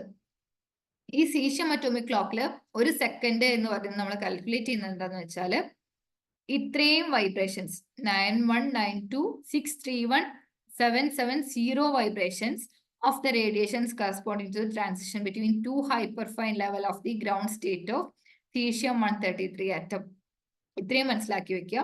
ഒരു സെക്കൻഡ് എന്ന് പറഞ്ഞു കഴിഞ്ഞാൽ ഈ സീഷ്യം ആറ്റത്തിന്റെ ഇത്രയും വൈബ്രേഷൻസിനുള്ള ടൈം നീഡഡ് ഫോർ 9192631770 വൈബ്രേഷൻസ്. ഏതിന്റെ? സീഷ്യം ആറ്റത്തിന്റെ. അതിനുള്ള ടൈമാണ് ഒരു സെക്കൻഡ് എന്ന് പറയുന്നത്. ഇത് ഈ ഒരു അറ്റോമിക് സ്റ്റാൻഡേർഡ് ടൈം അല്ലെങ്കിൽ സീഷ്യം അറ്റോമിക് ക്ലോക്ക് എന്ന് പറയുന്നത് വെരി വെരി അക്യുറേറ്റ് ആണ്. അതുകൊണ്ട് നമുക്ക് ഇതിനെ ഡിപ്പെൻഡ് ചെയ്യാം. ഏത് ഇതിൽ വേണമെന്നുണ്ടെങ്കിൽ നമുക്ക് ഡിപ്പെൻഡ് ചെയ്യാൻ പറ്റുന്നതേ ഉള്ളൂ. നമുക്ക് നമ്മുടെ ഇവിടെ NPL ആണ് ഇത് മെയിൻറ്റെയിൻ ചെയ്യുന്നതിന്റെ ഒരു റെസ്പോൺസിബിലിറ്റി എന്ന് പറയുന്നത്. നിങ്ങൾ അത്ര ഡീറ്റെയിൽ ആയിട്ടൊന്നും പോകണ്ട, ജസ്റ്റ് ഇക്കാര്യം ഒന്ന് മനസ്സിലാക്കി വെക്കുക. ഈ സീഷ്യം ക്ലോക്ക് ആറ്റത്തിന്റെ പീരിയോഡിക് വൈബ്രേഷൻസ് വെച്ചിട്ടാണ് നമ്മൾ അറ്റോമിക് സ്റ്റാൻഡേർഡ് ടൈം പറയുന്നത്. അതിൽ തന്നെ ഒരു 1 സെക്കൻഡ് എന്ന് പറയുന്നത് കൊണ്ട് ഉദ്ദേശിക്കുന്നത് സീഷ്യം ആറ്റത്തിന് ഇത്രയും വൈബ്രേഷൻസിനുള്ള ടൈമാണ്. Time needed for 9192631770 vibrations. അതിന് ആ വൈബ്രേഷൻസ് പറയുന്നത് രണ്ട് hyperfine levels of the ground state. ആ ആറ്റത്തിന്റെ ഗ്രൗണ്ട് സ്റ്റേറ്റിലുള്ള രണ്ട് ഹൈപ്പർഫൈൻ ലെവൽസ് തമ്മിലുള്ള ഒരു ട്രാൻസിഷൻ നടക്കും. ആ രണ്ട് ലെവൽസ് തമ്മിലുള്ള ട്രാൻസിഷൻ നടക്കും. ആ ഒരു വൈബ്രേഷൻസിനുള്ള ടൈം അതാണ് 1 സെക്കൻഡ് കൊണ്ട് ഉദ്ദേശിക്കുന്നത്. ക്ലിയർ ആയോ? ഇപ്പൊ നമ്മൾ ലെങ്ത് മെഷർ ചെയ്യുന്നത്, മാസ് മെഷർ ചെയ്യുന്നത്, അതുപോലെ തന്നെ ഇപ്പോ ടൈം മെഷർ ചെയ്യുന്നതൊക്കെ പറഞ്ഞു. അതും ചെറിയൊരു റേഞ്ചിലാണോ പറഞ്ഞത്? അല്ല അല്ലെ, ഒരു മൈക്രോസ്കോപ്പിക് വേൾഡിൽ നിന്ന് ആസ്ട്രോണമിക്കൽ റേഞ്ചിലേക്ക് വരെയുള്ള കാര്യങ്ങൾ നമ്മൾ പറഞ്ഞു. അപ്പൊ അതാണ് റേഞ്ച് ഓഫ് മെഷർമെന്റ്സ് കൊണ്ട് ഉദ്ദേശിക്കുന്നത്. നമ്മൾ ഇത് മനസ്സിലാക്കി വെക്കുക. ഇതൊക്കെ നമുക്ക് ഏറ്റവും ബേസിക് ആയിട്ട് അറിഞ്ഞിരിക്കേണ്ട കുറച്ച് കാര്യങ്ങളാണ്. നമ്മുടെ ലെങ്ത് മെഷർ ചെയ്യാനായാലും ശരി, മാസ് മെഷർ ചെയ്യാനായാലും ശരി, നമുക്ക് ഏറ്റവും സബറ്റോമിക് ആയിട്ടുള്ള ടൈനി ഡയമെൻഷൻസിൽ വരുന്ന സബറ്റോമിക് പാർട്ടിക്കിൾസ് ആയിട്ടുള്ള പാർട്ടിക്കിൾസ് മുതൽക്ക് ഇമ്മൻസ് സൈസുള്ള സെലസ്റ്റിയൽ ബോഡീസിന് വരെ എന്തുണ്ട് നമുക്ക് ഈ ഒരു യൂണിവേഴ്സിലുണ്ട്. അപ്പൊ അതിന്റെയൊക്കെ ലെങ്ത് ആയാലും മാസ് ആയാലും മെഷർ ചെയ്യാൻ നമ്മൾ പല റേഞ്ചിലാണ് നമ്മൾ മെഷർമെന്റ്സ് നടത്തുന്നത്. അപ്പോൾ ലെങ്ത്തിന്റെ കാര്യത്തിൽ നമ്മൾ പാരലാക്സ് മെത്തേഡ് ഒക്കെ പറഞ്ഞു. പിന്നെ സ്മോൾ സൈസ് ഒക്കെ ആണെന്നുണ്ടെങ്കിൽ ഒലീക് ആസിഡ് വെച്ച് ചെറിയൊരു ഡെമോൺസ്ട്രേഷനും നമ്മൾ കണ്ടു. പിന്നെ അതുപോലെ തന്നെ ആസ്ട്രോണമിക്കൽ റിയൽ അതിലാണെന്നുണ്ടെങ്കിലാണ് നമ്മൾ പറഞ്ഞ പാരലാക്സ് മെത്തേഡ് ഒക്കെ. അപ്പൊ അതിന്റെ ഒരു റേഞ്ച് നിങ്ങൾ മനസ്സിലാക്കി വെക്കണം, അത്രേ ഉദ്ദേശിക്കുന്നുള്ളൂ. ചെറിയൊരു റേഞ്ച് അല്ല ഈ ലെങ്ത്തും മാസം ഒക്കെ നമ്മുടെ യൂണിവേഴ്സിലുള്ളത്, വലിയൊരു റേഞ്ചിൽ തന്നെ വരുന്നുണ്ട് എന്നൊന്ന് ജസ്റ്റ് മനസ്സിലാക്കി വെക്കുക. അപ്പൊ ഇത്രയൊക്കെയാണ് നമുക്ക് ഈ ഒരു ചാപ്റ്ററിന്റെ ഫസ്റ്റ് പോർഷൻ എന്നുള്ള രീതിയിൽ വരുന്നത്. അപ്പൊ നമ്മുടെ ഈ ഒരു മെഷർമെന്റ് ആണ് എന്തിന്റെയൊക്കെ ഏറ്റവും അടിസ്ഥാനമായിട്ടുള്ള കാര്യം. നമ്മൾ ആ മെഷർ ചെയ്യുന്നതും അല്ലെങ്കിൽ ആ യൂണിറ്റും അതിന്റെ മെഷർമെന്റ് ഒക്കെയാണ് ഏറ്റവും ബേസിക് ആയിട്ട് വരുന്നത്. അത് വെച്ചിട്ടാണ് നമുക്ക് ഒരു വൈഡ് റേഞ്ച് ഓഫ് ഫിസിക്കൽ ക്വാണ്ടിറ്റീസിനെ എന്താ ചെയ്യാൻ പറ്റുന്നത്. അതുപോലെ തന്നെ ഒരു സ്മോളസ്റ്റ് സബറ്റോമിക് പാർട്ടിക്കിൾസ് മുതൽക്ക് ലാർജസ്റ്റ് സ്ട്രക്ചർ വരെയുള്ള അത്രയും വൈഡ് റേഞ്ച് ഓഫ് ഫിസിക്കൽ ക്വാണ്ടിറ്റീസിനെ മനസ്സിലാക്കാനോ അല്ലെങ്കിൽ അതിനൊക്കെ ഒരു ഫ്രെയിം വർക്ക് എന്ന് പറയുന്നത് ഈ മെഷർമെന്റും അതിനുള്ള ഈ ഇന്റർനാഷണൽ സിസ്റ്റം ഓഫ് യൂണിറ്റ്സ് ആണ് പ്രൊവൈഡ് ചെയ്യുന്നത്. ഓക്കെ, അപ്പൊ നമുക്ക് ഈ ഒരു മെഷർമെന്റിന്റെ പ്രിൻസിപ്പിൾസ് ഒക്കെ മനസ്സിലാക്കിയാൽ മാത്രമേ നമുക്ക് എന്ത് ചെയ്യാൻ പറ്റുള്ളൂ. ഈ സയൻസ് പഠിക്കുന്നതിലും അല്ലെങ്കിൽ നമ്മൾ സയന്റിഫിക് ആയിട്ടുള്ള ഒരുപാട് കാര്യങ്ങൾക്കൊക്കെ ഒരു എന്താ പറയാ ഒരു കോംപ്രിഹെൻസീവ് ആയിട്ട് നമുക്ക് അതിനെ മനസ്സിലാക്കിയെടുക്കാൻ പറ്റുള്ളൂ. അപ്പൊ ജസ്റ്റ് മെഷർമെന്റും അതിന്റെ യൂണിറ്റ്സും അതിന്റെ ഇമ്പോർട്ടൻസ് ഒക്കെയാണ് പറയുന്നത്. ഈ ഒരു ക്ലാസ് നിങ്ങൾക്ക് മനസ്സിലായി എന്ന് വിചാരിക്കുന്നു. മനസ്സിലാവാത്ത ഏതെങ്കിലും പോർഷൻസ് ഉണ്ടെങ്കിൽ ഒന്നും കൂടി ഒന്ന് റിവൈൻഡ് അടിച്ച് കണ്ടു നോക്കുക. എന്തും ഡൗട്ട് ഉണ്ടെന്നുണ്ടെങ്കിൽ നമുക്ക് ഡിസ്കസ് ചെയ്യാം. ഇനി ഈ ഒരു ചാപ്റ്ററിന്റെ അടുത്തൊരു പാർട്ടുമായിട്ട് നമുക്ക് വീണ്ടും വരാം. Okay, bye, thank U.